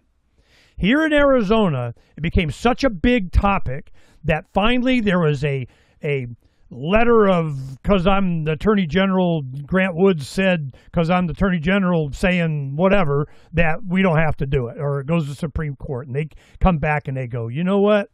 You're right. You have the right to jury nullification, but we have no obligation to tell you. And we're not going to allow defense attorneys to bring it up. Okay. Well, the whole reason for that, a jury of your peers, is that you stole, bread for your family so you didn't die. They put you in jail forever. Well, this is what was going on in England. You're not allowed to, steal bread, and the crown says, and freaking off of your head. So this is a sense of justice. Truth, justice, in the American way. What the hell is that? The American way was you got judged by a jury of your peers. There was a lot of thought went into how this country was run, and every single one of the safety valves that was put down to the people as being the ultimate judge, not only of the facts, but of the justice of the law itself. That law is misapplied, not guilty. Oh, hell no. And anybody that brings up a jury, remember that's the first thing in voir dire, which is, Latin for jury stacking. They go in and they say, well, who doesn't believe that I will, dictate to you how you apply the law in this case or whatever? I go, well, I thought that's what and you're off the jury. So when you say, well, what happens when out of need? Well, I don't know. Who's going to judge the need? The sentence. Well, they don't want you to know the sentencing either. You go as a jury. Well, what's the potential time that this guy serves for stealing that loaf of bread? Nope, you're not allowed to know. Now this is so screwed up, but it wasn't always that way. It's every single crafting of the laws, how the laws are applied, who gets to do it, what the sentencing is done by they, them, those, and not us as intended. Then they get into privately run prisons. Here we had Santos was for campaign something, whatever. He was a congressman. They put him in jail. Well, Trump just commuted his sentence and he got out. He was there for a few months or whatever. And he went on Tucker Carlson. And he's talking about, he's not, the greatest guy in the world or whatever, but he was definitely targeted because, they could, and he was a Trump supporter. So they go after him. And I think he's gay. And Marjorie Taylor Greene kept in touch with his family, made sure that he didn't get forgotten, was showing, and she's a conservative Republican, and Santos gay. But, it's just justice. And then he gets out. Well, where's the safety valve? Trump? That's it? That's what I get? What about juries? They do the January 6th thing. How many municipal employees were there on the jury there? This whole thing, when you say, can you violate principles in order to feed your family and not die? Well, know the risks. You come out and say, yep, I killed him. Yep, I stole it. Yep, okay. Well, who gets to decide justice? This is a big thing about domestic abuse. I remember Farrah Fawcett. She was Lee Major's $6 million man's wife of Charlie's Angels, whatever. People now don't know who the hell you're talking about. But this was a movie that she starred in called The Burning Bed.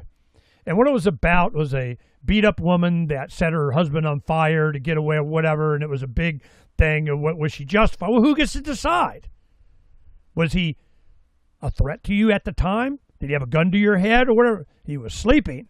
Well, he was a threat, and she got beat up all, and so this is, do women have the right to kill their husbands that's abusing them as opposed to just, it goes back and forth, back and forth, back. That's what juries are for.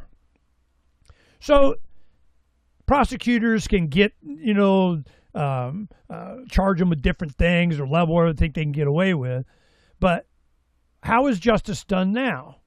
This ATM just might be Back to the Future, and he was tried and convicted on the same day, and AI push-button justice. I mean, is that coming? They're talking about it.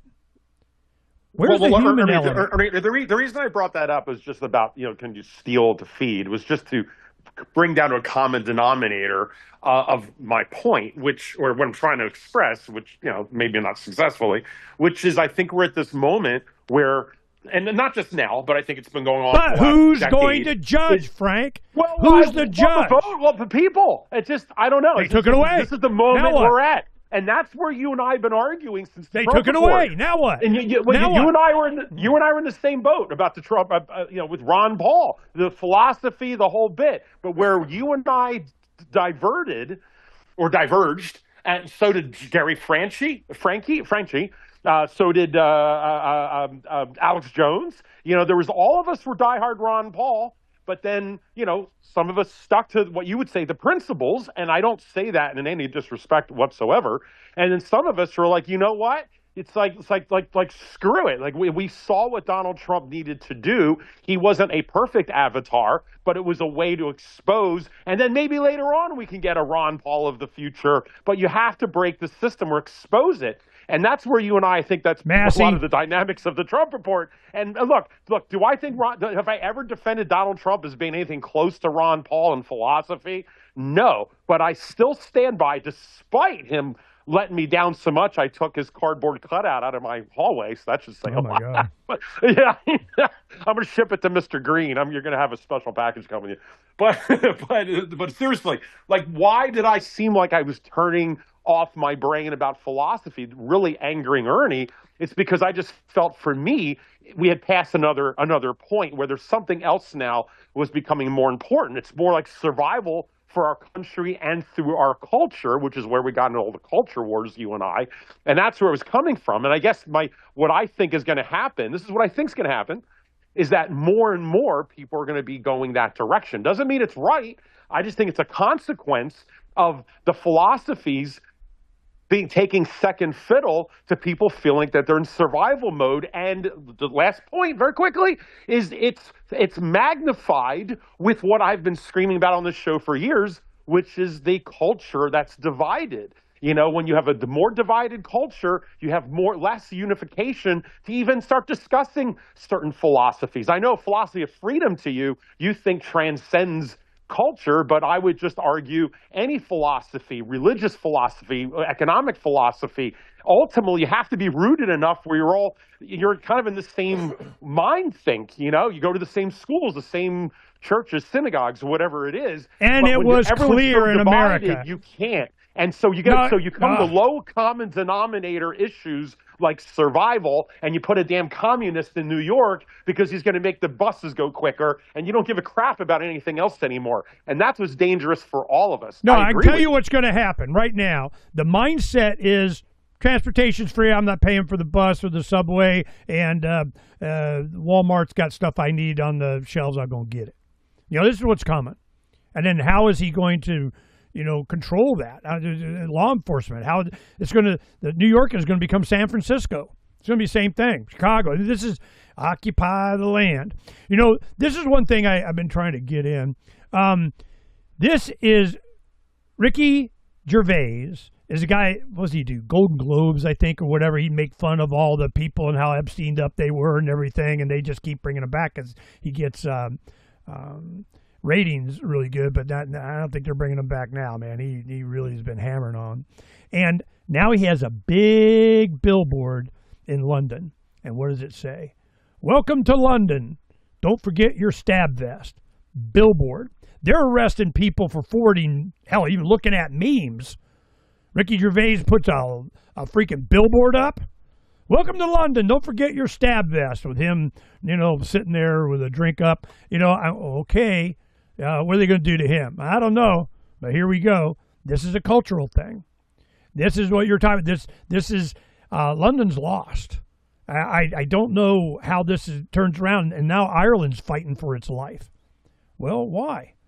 Because they brought in a crap ton of Muslim immigrants and housed them and gave them all kinds of stuff and everything.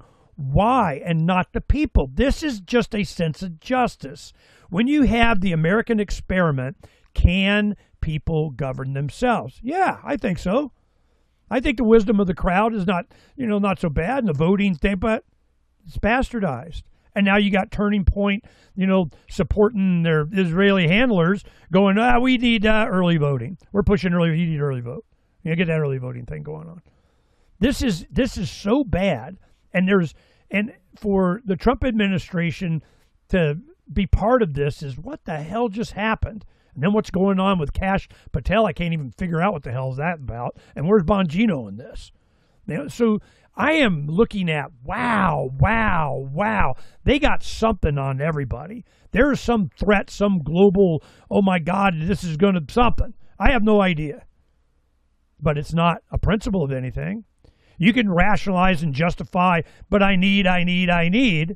And we used to do a skit when we had like a stage we'd put out in the parking lot of the gun shows and so on. We got our libertarian gypsy booth that we'd have out there. And it was a skit that we'd do on the platform stage would be Rick Tompkins, which was state chair, and I'd be in the crowd. But I need. And then he'd answer. I go, yeah, but what about the children? What about? And you get a crowd. And it was like Charlie Kirk and the campuses kind of thing, because what was happening? all of the gun shows, the NRA and the Republican Party and candidates would come out and they would get a picture of them holding a gun and, all this kind of stuff. People don't understand what the real issues are. Libertarians dominated the internet right up until the mid-2000s. Then when the Ron Paul thing came and YouTube was really taken off and you had all the different social medias and so on, and the libertarians took that and beat them over the head with it, whoa, we got to get a hold of this. And that's what they're doing. Who's going to rise up? Well, Phranq thinks it's Nick Fuentes, and I'm thinking, trying to equate him with Charlie Kirk, or there's going to be a replacement for him. Not just him. There's not. That's not just him, is my point. Well, he's getting a lot of attention. Well, like I said last week, I think it was a fair analogy. Dr. King tried to do it one way, and when they, got rid of Dr. King, in came Malcolm X. And Dr. King was trying to be more civil, and Malcolm X was like, hey, King, I respect you, but you just don't understand what you're up against, and they're going to destroy you, and you got to be tougher, and you got to fight back. And that was the disagreement between both of them. And, and you could argue Malcolm X was right. And of course, Malcolm X also, something happened to him. So I'm not saying it's right to become more militant or more angry or more whatever or anti-Semitic. I'm not, defending any of that. I'm not saying that, and I'll be clear again, if you're don't want to support Israel, you're not an anti-Semite. I don't care. People have to just fight back about that lie. That's the big lie, but just debate about whether we should be there or not. And of course, we're not an anti-Semitic nation. We're a great country. We're very fair and one of the most open-minded and diverse countries in the history of the planet Earth. I've challenged I won't do my rant on this one, but I love it when people tell me how America is the most racist country. As someone who's traveled a lot and knows about a lot of these, let's say, different nations, America is at the top of the list of the least racist in so many ways. And I could defend that another time. I'll make a change my mind episode on that one. But no, I just think that we're going to be at that point now where the philosophies are going out. And like I said, you have the Young Turks, you have Democrats, moderates, libertarians, Republicans, a lot of them, the Tucker variety, whoever you want to call it, they're to America first. And they're kind of sloughing off a lot of things that we held to us and our identity, our political identity, and realizing either it's never going to happen or we're going to be lied to regardless. So it doesn't matter whether we disagree or agree on a certain point or not. It's just not going to happen because we don't have a voice. And so everyone's kind of looking to going down the lowest common denominator of what is causing each of us to lose confidence in the system. Not Ernie Hancock. I know you guys lost the confidence a long time ago, but they're trying to understand why.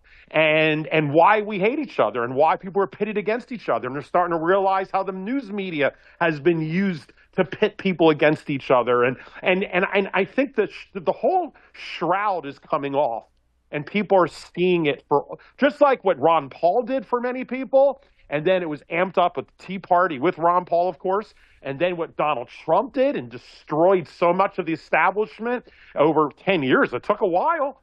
People, it's shock and awe. People first, it's like the 7 stages of grief. First they laugh at you, they don't believe you, and then they laugh, and then they yell at you. I forget the whole sequence, but you guys get it. And then finally comes acceptance. And it doesn't happen overnight. That's what that's what, to me, Donald Trump was from day one. And a lot of people didn't get it. They're laughing at me about it. I thought I loved Donald Trump, and you don't understand. Trump's not like a philosopher about economic theory. I get all that. I don't care. I'm past that. This is where enough people see it, and now this thing that's happened between Epstein, I'm telling you, that was the first domino, really. And Donald Trump now is becoming as impotent as Joe Biden, in my opinion. He's looking like Joe Biden. He's getting older. He's feckless. He's not. I mean, what has he done? I mean, what's he done? He's done everything opposite of what he's talked about, and he's lost. And I think he sees this. He's losing his base. And I'm saying this right now. He's losing his base. I say he lost a lot of them, but he's losing it. Now, before, he would sit back and say, well, if you don't agree with Epstein being a Democrat hoax, then I don't want your support. He tried bullying his own people, thinking that they really would support him if he shot someone in Fifth Avenue. And that didn't happen. For the first time, Trump got a taste of true blowback from his own base. But I don't think he had any clue what he was opening up with that Epstein. It's like a slow bleed, and it just keeps going and going. Because he said during the first 16 campaign that I could shoot somebody on Fifth Avenue and they'd still vote for me. Right, exactly. That's his mindset. Right. And it's, so he learned his lesson that that's not true, including the left media that thought Trump people were really that brain dead about it. There's a few that are, but that's not what it is. It's they trusted him that he was going to take down or at least challenge the establishment to do what was right for America. And then the Epstein thing was wrong on so many levels. And what's happening is he doesn't realize that became a magnet, because the Epstein thing should be non-political. It was before Trump's time. I mean, you could argue maybe it was because you're hanging out with him. But, it was before he was even in politics. It involves both Democrats and Republicans. It involves, it's like it should be something that was such a crisp, clean, get that one out of the way, get some gold stars. People on both sides, the women movement. I mean, everyone's going to love you except the deep state. So do it. You finally got in. They're shooting at you, everything. Deal with the Epstein thing. It was such an easy layup to be able to just slam dunk right after that election and then go defend Israel or do whatever you want to do. And he would have had so much buffer, but he didn't. He took he like self-emulated himself for whatever the reason is. And so, and there's a lot of ties with Israel and the Mossad, and whether they're true or not, don't know. I mean, but everything seems to be pointing in that direction. So, if the Israeli lobby doesn't want all this hate blamed at them, then use the influence you have with Donald Trump and get him to release the damn files. And that way we all know once and for all, has nothing to do with Israel. We're all going to be friends again. And we go, okay, thanks for getting this stuff released. But the fact that it's not, it just unfortunately adds to this drama that is building by the day. And I feel bad, I don't want any anti-Semitism to come in this country, but I feel if the economy goes and AI and all this stuff starts to come together, there's going to be a lot of hate all around for everybody, everyone blaming everybody for everything. And that's something I do not want. But I don't know how it's stopped. Hopefully it isn't. Hopefully something unifies people. And I think what the unification is about right now is that government sucks and both sides have not been listening to the people, and they're just trying to figure out why. So anyway, not to keep ranting on that, but it's a massive change, and it's the youth. If you think about it, it's all the youth, it's all the young groups on all sides, and they're all unifying around this issue, and they're all being very careful. They're not being what I see, except maybe some of the left groups. No one's being violent. No one's calling for violence on anybody else. They're not using any ad hominem attacks, like calling someone anti-Semite, like, what's been happening towards Tucker. They're just saying, hey, calmly, I just rather not defend a foreign country. You can't think that. Bam, bam, bam. And so it's like you keep seeing this overreaction. And it's the overreaction that's propagating this more and more. So definitely, I think the pro-Zionist movement needs a new marketing team, because I think their current marketing people are missing the new temperature of what's happening. And I saw this, like I said, with the Ron Paul early, like you did. I saw it with Donald Trump, and I'm seeing Nick Fuentes. I'm seeing this populist nationalist thing a bit earlier, I think, than a few steps before it hits. And that's why, anyway, so thanks for watching the video. Again, this is not necessarily an endorsement of Nick Fuentes, but he is, being on Rumble and being ostracized, censored all this time. He is, I believe, the third largest podcaster or news podcast, whatever you call it, news, commentary, whatever. Tucker, Candace is number 2, and Nick Fuentes is number 3. And I think Alex Jones is like number 5 or 6 or something like that. I mean, just write down the list. Where's Ben Shapiro? I think he gets like 500,000 views, if that. And his numbers keep going down and down. Ben is so annoying. I can't stand it. I just, even his voice is just grating for me. I'm looking at the headlines, and all of this is just it's a sentiment of the people. Yeah, it's just so much. You really need to subscribe to the newsletter on Freedom's Phoenix, people. I'm telling you, it's just all this. I scan the internet I spend a few hours a day on just going over. And then the only social media I interface with is Telegram that we have for this because I like the way it works. But most of the stuff is on the site. And interface and people contacting me and so on. I got, while we're talking here, I got a couple of people want to call and talk to me, and I'm like, well, do it early in the morning because I got to work on stuff. But there is the war. We have Putin is. Here, let's go over some of the headlines. Sure. Yes, let's do it. Let's do it. U.S. banks going broke as Fed's emergency lifeline exposed. Yeah, the Fed's taken on all this stuff. The Federal Reserve just ended quantitative tightening and quietly injected $29 billion into U.S. banks, the largest since 2020. This signals a deeper liquidity crisis threatening your deposits, your savings, and the value of the dollar itself. And they're going to start doing bail-ins like they did with Cyprus. A bail-in is, it's kind of almost sort of your money, but you can't have it now. It's ours. Well, we'll give you half back and be happy we gave you some. That's what they're going to do. Bail-in, that's why I'm saying get out of paper. If it shows a digital thing of your balance at the bank, it's not really yours. At the stock market, you're a broker and it says this is how much you're worth. It's not really yours. This is, even your house, it's not really yours. It's not really yours. I'm telling you, man, this is going to get bad. Now, we have up here, we keep promoting, Ron Paul had Doug Casey on the same issue that we did, his book, The Preparation, How to Become Competent, Confident, and Dangerous for Young Men. And I'm going, oh, man, this is cool. That's going to start, getting a lot more attention. The show I did this morning with Gerald Celente it's only like 45 minutes. That was interesting. People get a lot out of that. The technocratic dark side, Trump, AI, and digital dictatorship. It's Ian Davis wrote this for the Solari Report, which is Catherine Austin Fitts. And so that's going to be of interest to a lot of people. Flight delays. They're not getting paid, air traffic controllers and this, that. Things are going to start cracking. The Democrats, that's the Republicans' fault. That's the Democrats' fault. It's going to be, I'm not complying anymore. I'm done. I'm over here. Now, something was sent to me. Here, let me see if I can pull it up here. It was a philosophical rant by a guy that was just, here it is. Why Spiritually Awake People Are Quietly Disappearing from Society by Alan Watts. It was very interesting. And it was just basically, kind of your story. People were paying attention. They were getting involved. They saw how the sausage is made. And they were like, nah, I'm over here. They didn't make a big deal out of it. They're not, ranting and raving. They're not going all Nick or Phranq. They're just, man, I'm over here. I'm occupying the land. I'm taking care of my own, building security, prepping, whatever. We'll just, we'll be the cockroaches that make it after the fall of everything. So this is what's happening socially. This is where it comes. It's just non-compliance. No, I'm not wearing your mask. I'm not taking your shot. I'm not. And we're learning how to garden. We're learning how.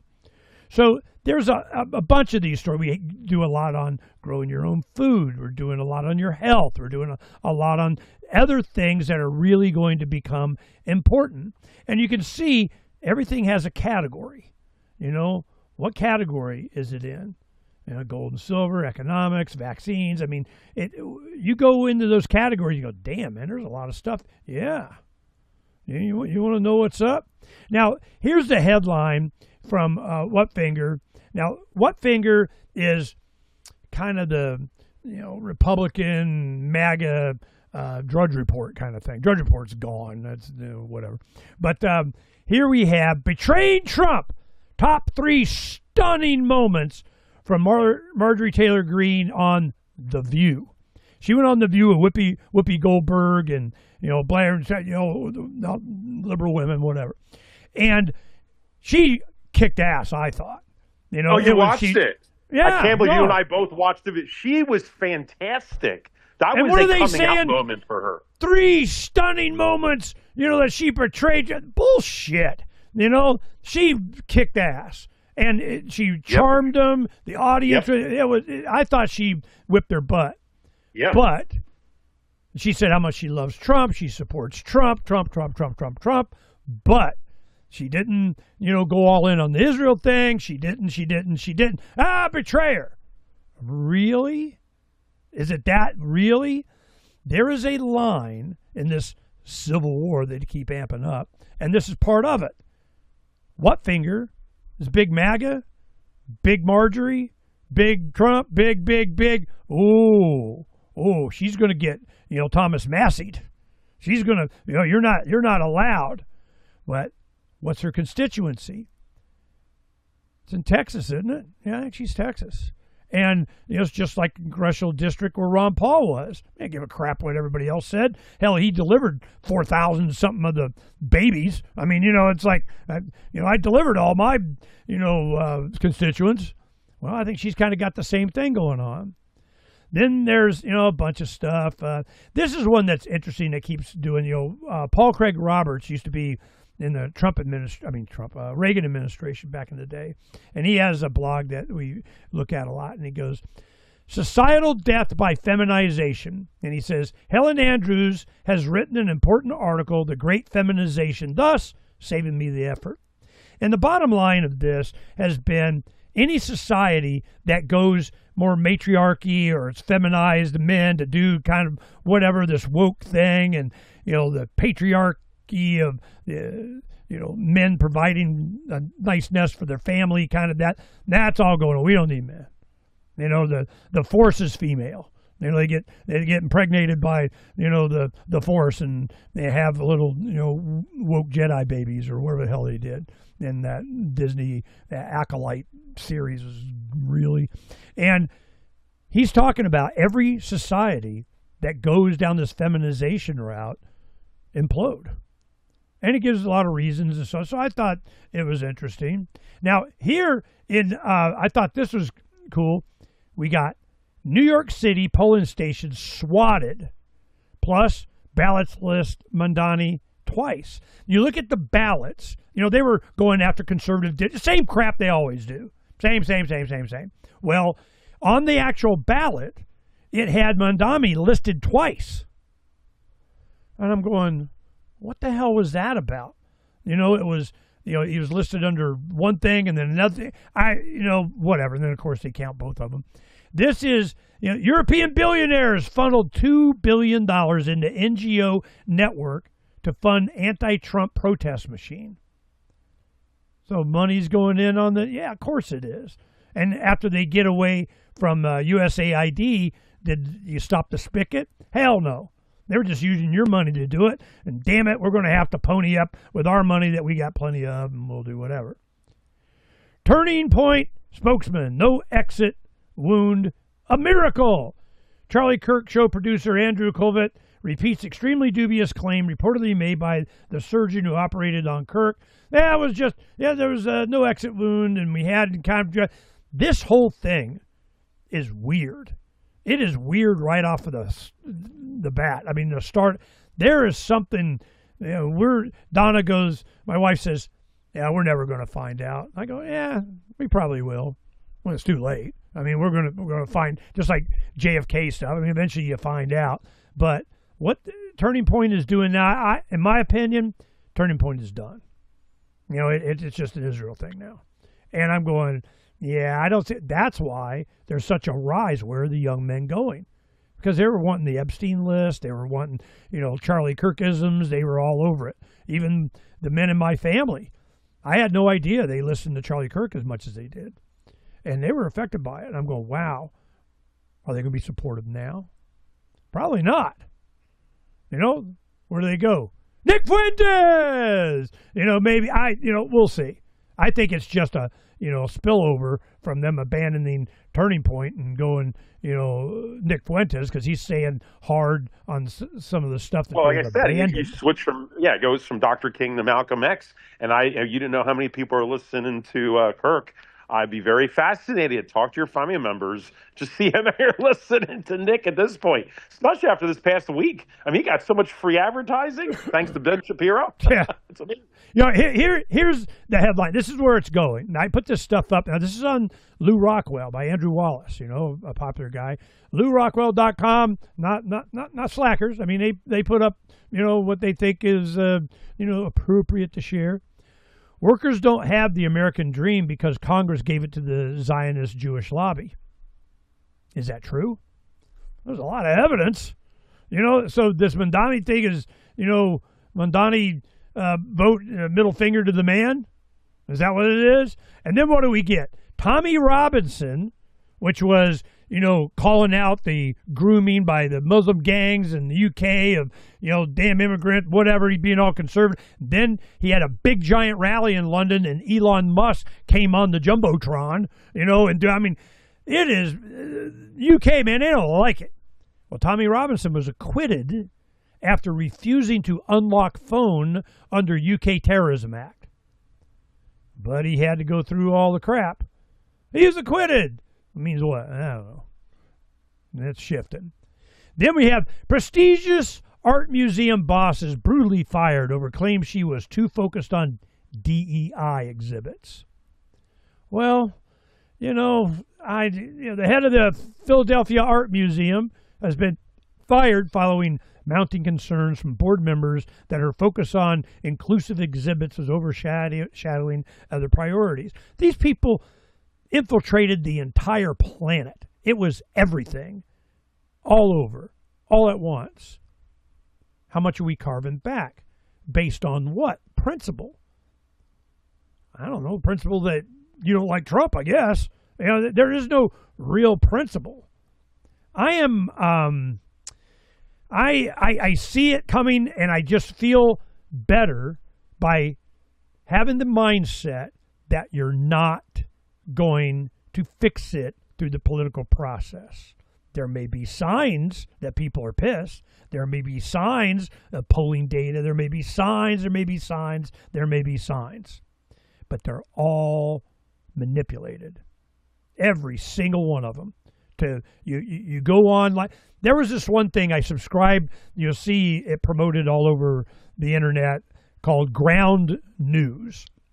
Ground News is that whatever the headline is, you put up and it goes to, all right, here's this story as it was printed by all of these different sites and news organizations.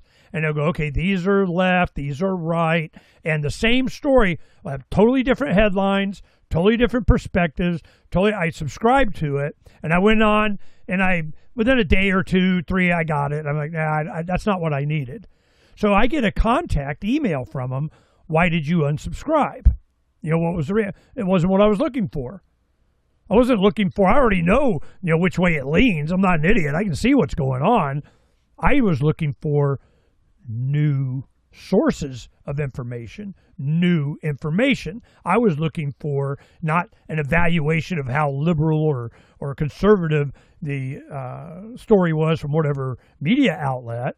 I can tell the bias. I don't need that. I need new perspective, new stories, new perspective. No, they're just telling you, well, this guy's left and this guy's right.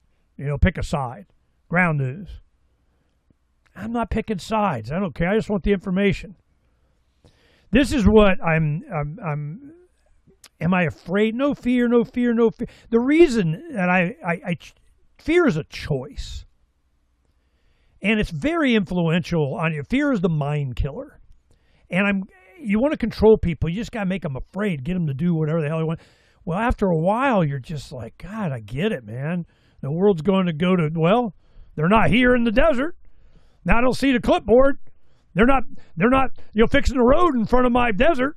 They're not, you know, we just redid the intro and exit on Occupy the Land videos. I had the editor, I said, look, you need to show the drone footage here that I did, how isolated we are.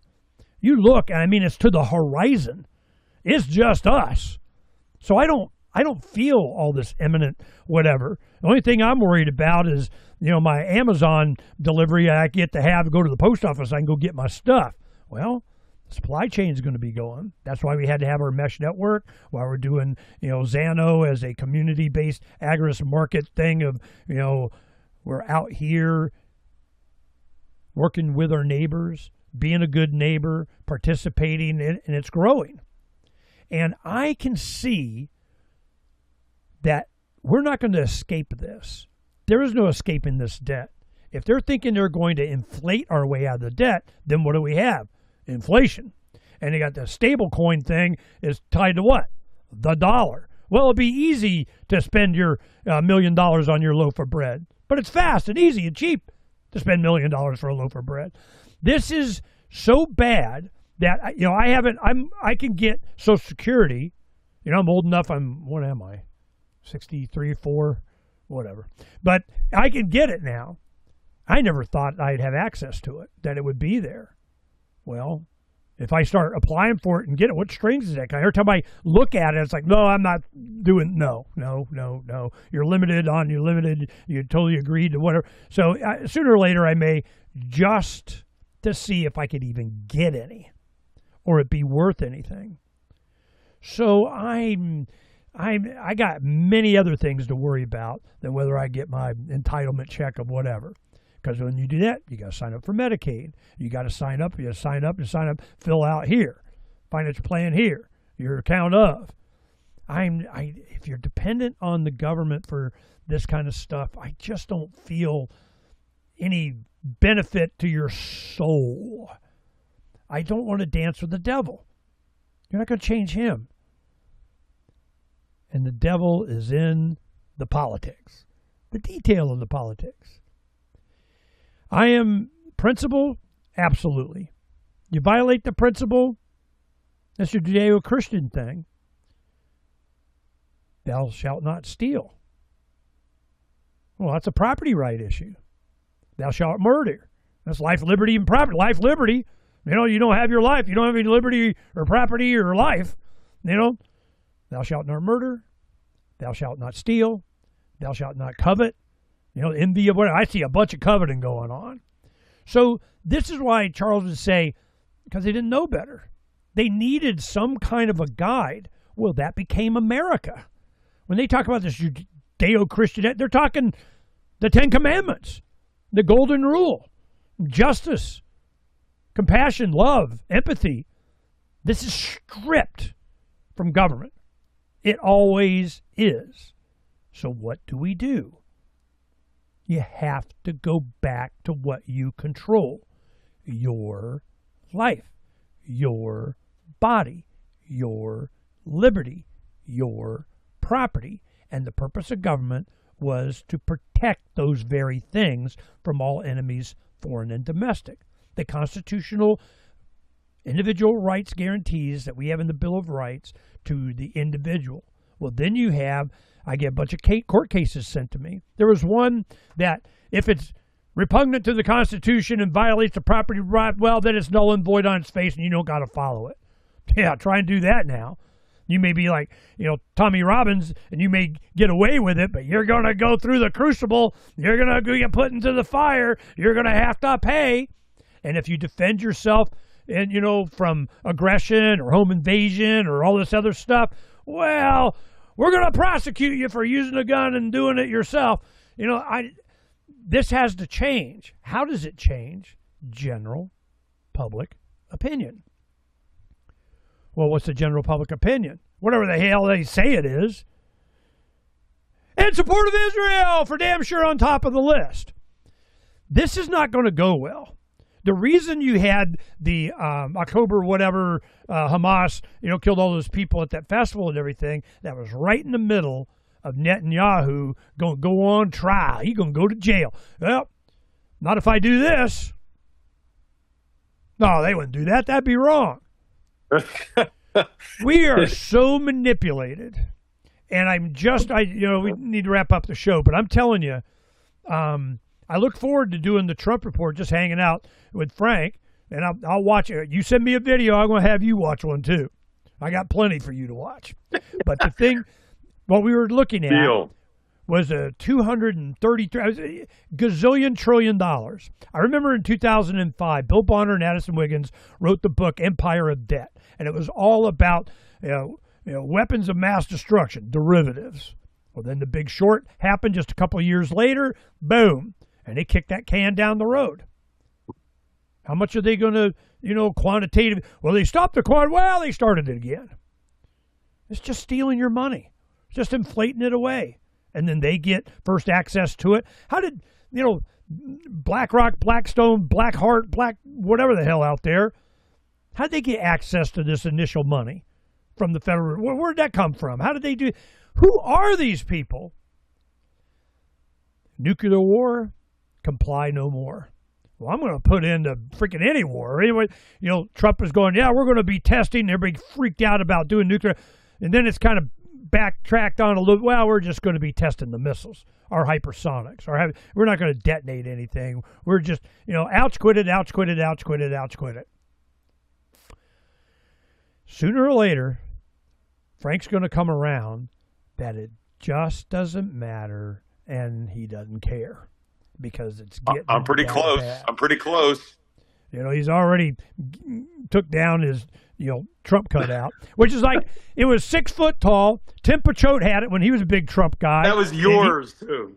Well, he gave it to me, and it was in the studio, and I had like this L area. I had a big room that it had a, big right. where my 3D printer and safe and stuff was in, and then it had, a room that was, I don't know, like 16 by 16, and then the little closet area we had stuff in, 3D printer and such.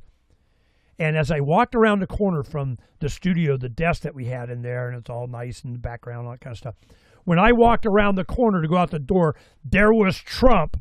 It startled me every freaking time. And I'm going, oh, who's that? Oh, get that freaking thing out of here. Phranq, take that sumbitch with you. Well, it's at his front door inside the door. Every time I go over there, oh, there he is again. Freaking A, man. Yeah. So glad you took that down. Holy crap. But when we were watching the returns in 24, we were over at Phranq's. We go, yeah, we'll go over there. I want to see how much, balloons are falling on this one. Go in there, and Savarda, his wife, man, she was excited. She got all woke up.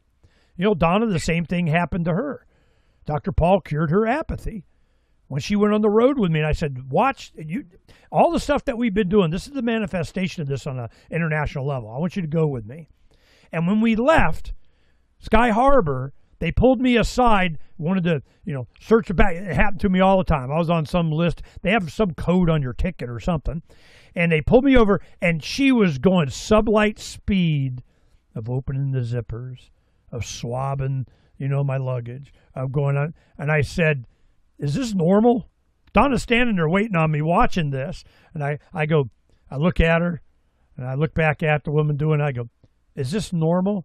What do you know? You give me crap, right? And then on cue, here comes the supervisor. Are you being are you doing how you doing? We're going to take and And I go, no, this is normal. This is normal. This is normal. This is normal, right? This is normal. No, I must have said normal like 20 times.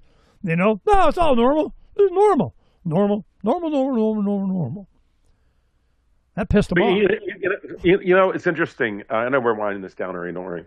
But like when you were here, and Savarda, I don't like to bring her up too much on the show, but she's a very quiet, very kind of, I don't want to say demure, but just a very beautiful she's meant to be a mom. Spirit, beautiful woman. I love Savarda more than you. She's everyone does. She just has a wonderful heart. She's Same kind of with the ballast Donna. Everybody loves for her me. more. Yeah, she's like Donna. She's like, she just has a good heart and is a stability and a for us doctor in different ways.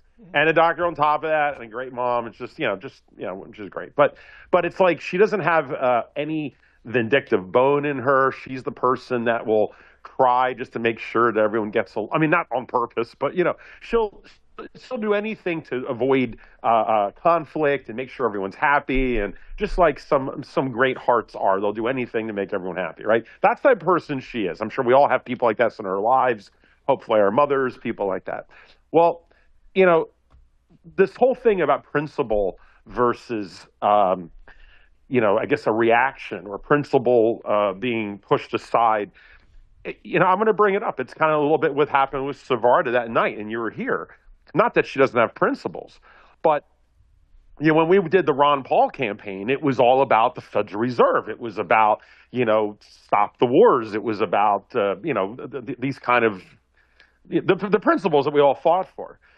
And yet, when we fast forward to 2024, the night that you were here, and you saw how animated, I'll just use that word, right? She was very emotional and animated and everything, using, let's say, four-letter words that like Spock did in the Star Trek 4, Voyage Home, the colorful metaphors. That was my wife, and she never talks that way, or is usually, it was just all came out of her. Surprising even for me. I mean, after the decades I've known her, it's extremely rare. And Ernie and Donna saw it very rare. Like once every 5 years, something could be so emotional to hit her that she's like that. So I'm always saying that as like a canary in the coal mine, just like I do look like a sociologist. I look at different people and cultures, but even my own house. But she went from, didn't think there was anything wrong with the voting system when I first met her, to seeing bias from the Ron Paul campaign, but knowing it's about economics and this and that. She started to understand, thanks to the Ron Paul and Ernie Hancock and Freedom's Phoenix, why she stuck with me when all of her friends were buying homes and we decided to rent. Or they're all taking, vacations and going to Disney World 10 times a year. And we were, saving for a rainy day and doing certain investing, because no one else she knew was doing it. And, she was gotten flack for that. What's wrong with this boyfriend of yours? Well, anyway, so she stuck with that. It was principles, understanding things. By 2024, when Ernie was here and saw it, it had nothing to do with any of that. When she was suddenly upset, she never was like, or a happy upset, I guess. It was almost like vindication and anger, because for her, the 2024 was what they did to me. What they did, forcing her to, forcing her practice, where the practice starting to force on them about the pseudo vaccines, the fact that she almost had to give up her entire practice and we were going to lose our jobs, the fact that we were on the brink where our newly born daughter was going to be forced to take the jab, the fact that we wouldn't be able to visit our family in the hospitals, they're all elderly, and we couldn't even take a train or a bus across the country to visit our family if they were sick. I mean, and it goes beyond COVID. It's about what they did to Trump and and us being called racists and bigots and every name under the sun. The fact that we lost family members and friends. What I'm getting to is, it wasn't about a philosophical discussion about the Constitutional Convention back in the day, and about what John Adams said. And I mean, that's what the conversations used to be at Freedom's Phoenix, hanging out with you and Thane and everybody else. That's what those conversations were. Now it was just, you saw her reaction, and that to me is what's sad. Not just about her, but that someone with such a good heart who doesn't even think in those terms, all of that emotion's coming out. And that's not philosophy. That's reactionary. That's you push me, I'm pushing you back, and I'm finally kind of venting. And that's not good for a country, and it's what you see in a decline or a collapse. And especially when it's the best of us. And Savarda, I would say, like Donna, represents the best of us. And when people like that gets that point, that's the part, and I'm almost, it's like tear my eye even talking about it. But that to me is what I'm trying to bring up. And that's why the Nick Fuentes thing, and hopefully I won't do a whole rant on that again, but it's not about, check out Nick, man, he's sticking it to him. That's not why I even brought all this up. He's another signpost, a huge billboard signpost of where this next leg has gone, exactly 1 year into the Trump 2.0 presidency. And I think that's, apropos and says a lot in itself. So anyway, we can wind this down, but I think it's a great setup of the next year presidency, of where this goes and what Trump is doing. And I think I want to end, though, on the politician that I have the most sympathy for, probably my entire life. And this is a little bit tongue-in-cheek, but you know who that is? Vice President Vance. If Charlie Kirk was in the pincer move, he was in the meat grinder of pressure from both sides over who's controlling the youth and the base, who's going to control the new sentiment about protecting Israel and supporting Israel, right? That's what all of that was about. And it's a great prediction. That turning point, I think, is done. The fact that everyone can see Israel immediately co-opting his the sentiments afterwards. I talked about at his memorial. I saw 10% of all the flags at the memorial were all Israeli flags. I didn't see any Danish flags. I didn't see any Italian flags. But they're Israeli flags. Like, why? Why is that, right? At his memorial, like, it's so overt. It's like, read the room, guys. Like, maybe this is not the time. You're not grasping what's happening here, and so then Charlie Kirk, posthumously gets this Tower of Freedom Award in Israel, and now we get Erica Kirk over this. So she's now making her stand, or at least, for donation or whatever the reason is, because remember what Netanyahu said? He said, well, it was a shame. We were in talks with Charlie, and he was going to come here. He said he was going to come and probably kiss the wall. He was about to come right before something happened to him, but we got Erica, and everyone keeps wanting to latch on to Charlie Kirk's whatever, a hangnail, and they want to say, oh, it's our hangnail. It's on our side. Well, that ship is about sailed, but now it's going to turn into the next leg. But Vance is now going to be it, because, like Tucker said in a monologue from the Lindsey Graham episode, this is the Civil War. What's happening is really the control over who controls the future Republican Party, whatever that is. You can call it the Trump Party, whatever it might be. But Trump is already showing his feckless. I mean, he's going to be a lame duck by next year. After that midterm, he's already going to be a lame duck, and I don't think anyone's going to be going to his rallies like before. I think he already knows he's kind of lost the base. He's lost control of the dogs on the leash, and they're all fighting, and everyone's already just – notice, where's Trump in this? I mean, Trump hasn't even made a stand. He hasn't made a statement one way or the other. Vance was at a Turning Point USA, the thing at a college recently. To his credit, I will give Vance credit. He's going out there, and he took all the questions from the youth that just every day, now with Nick Fuentes, and he was getting hit question after question about Palantir, about Israel, about all of this. And Vance, man, talk about being being the politician at the wrong time of the ultimate vice, pincer move, like caught between two velociraptors on either side. What do you do when you're Vance? Because this is not something that he can be, a little swarmy, a Marco Rubio, regular Mitt Romney type of politician, and just kind of, worm your way of just word talk, word salad. You can't do that. Vance is too smart for that anyway, and he can read the room, and he's very smart, and he sees what's coming 2 years down the line when it's his turn. He has to choose. I predict he's going to be forced to choose straight up, no BS. Are you America first, or what's being interpreted as Israel first?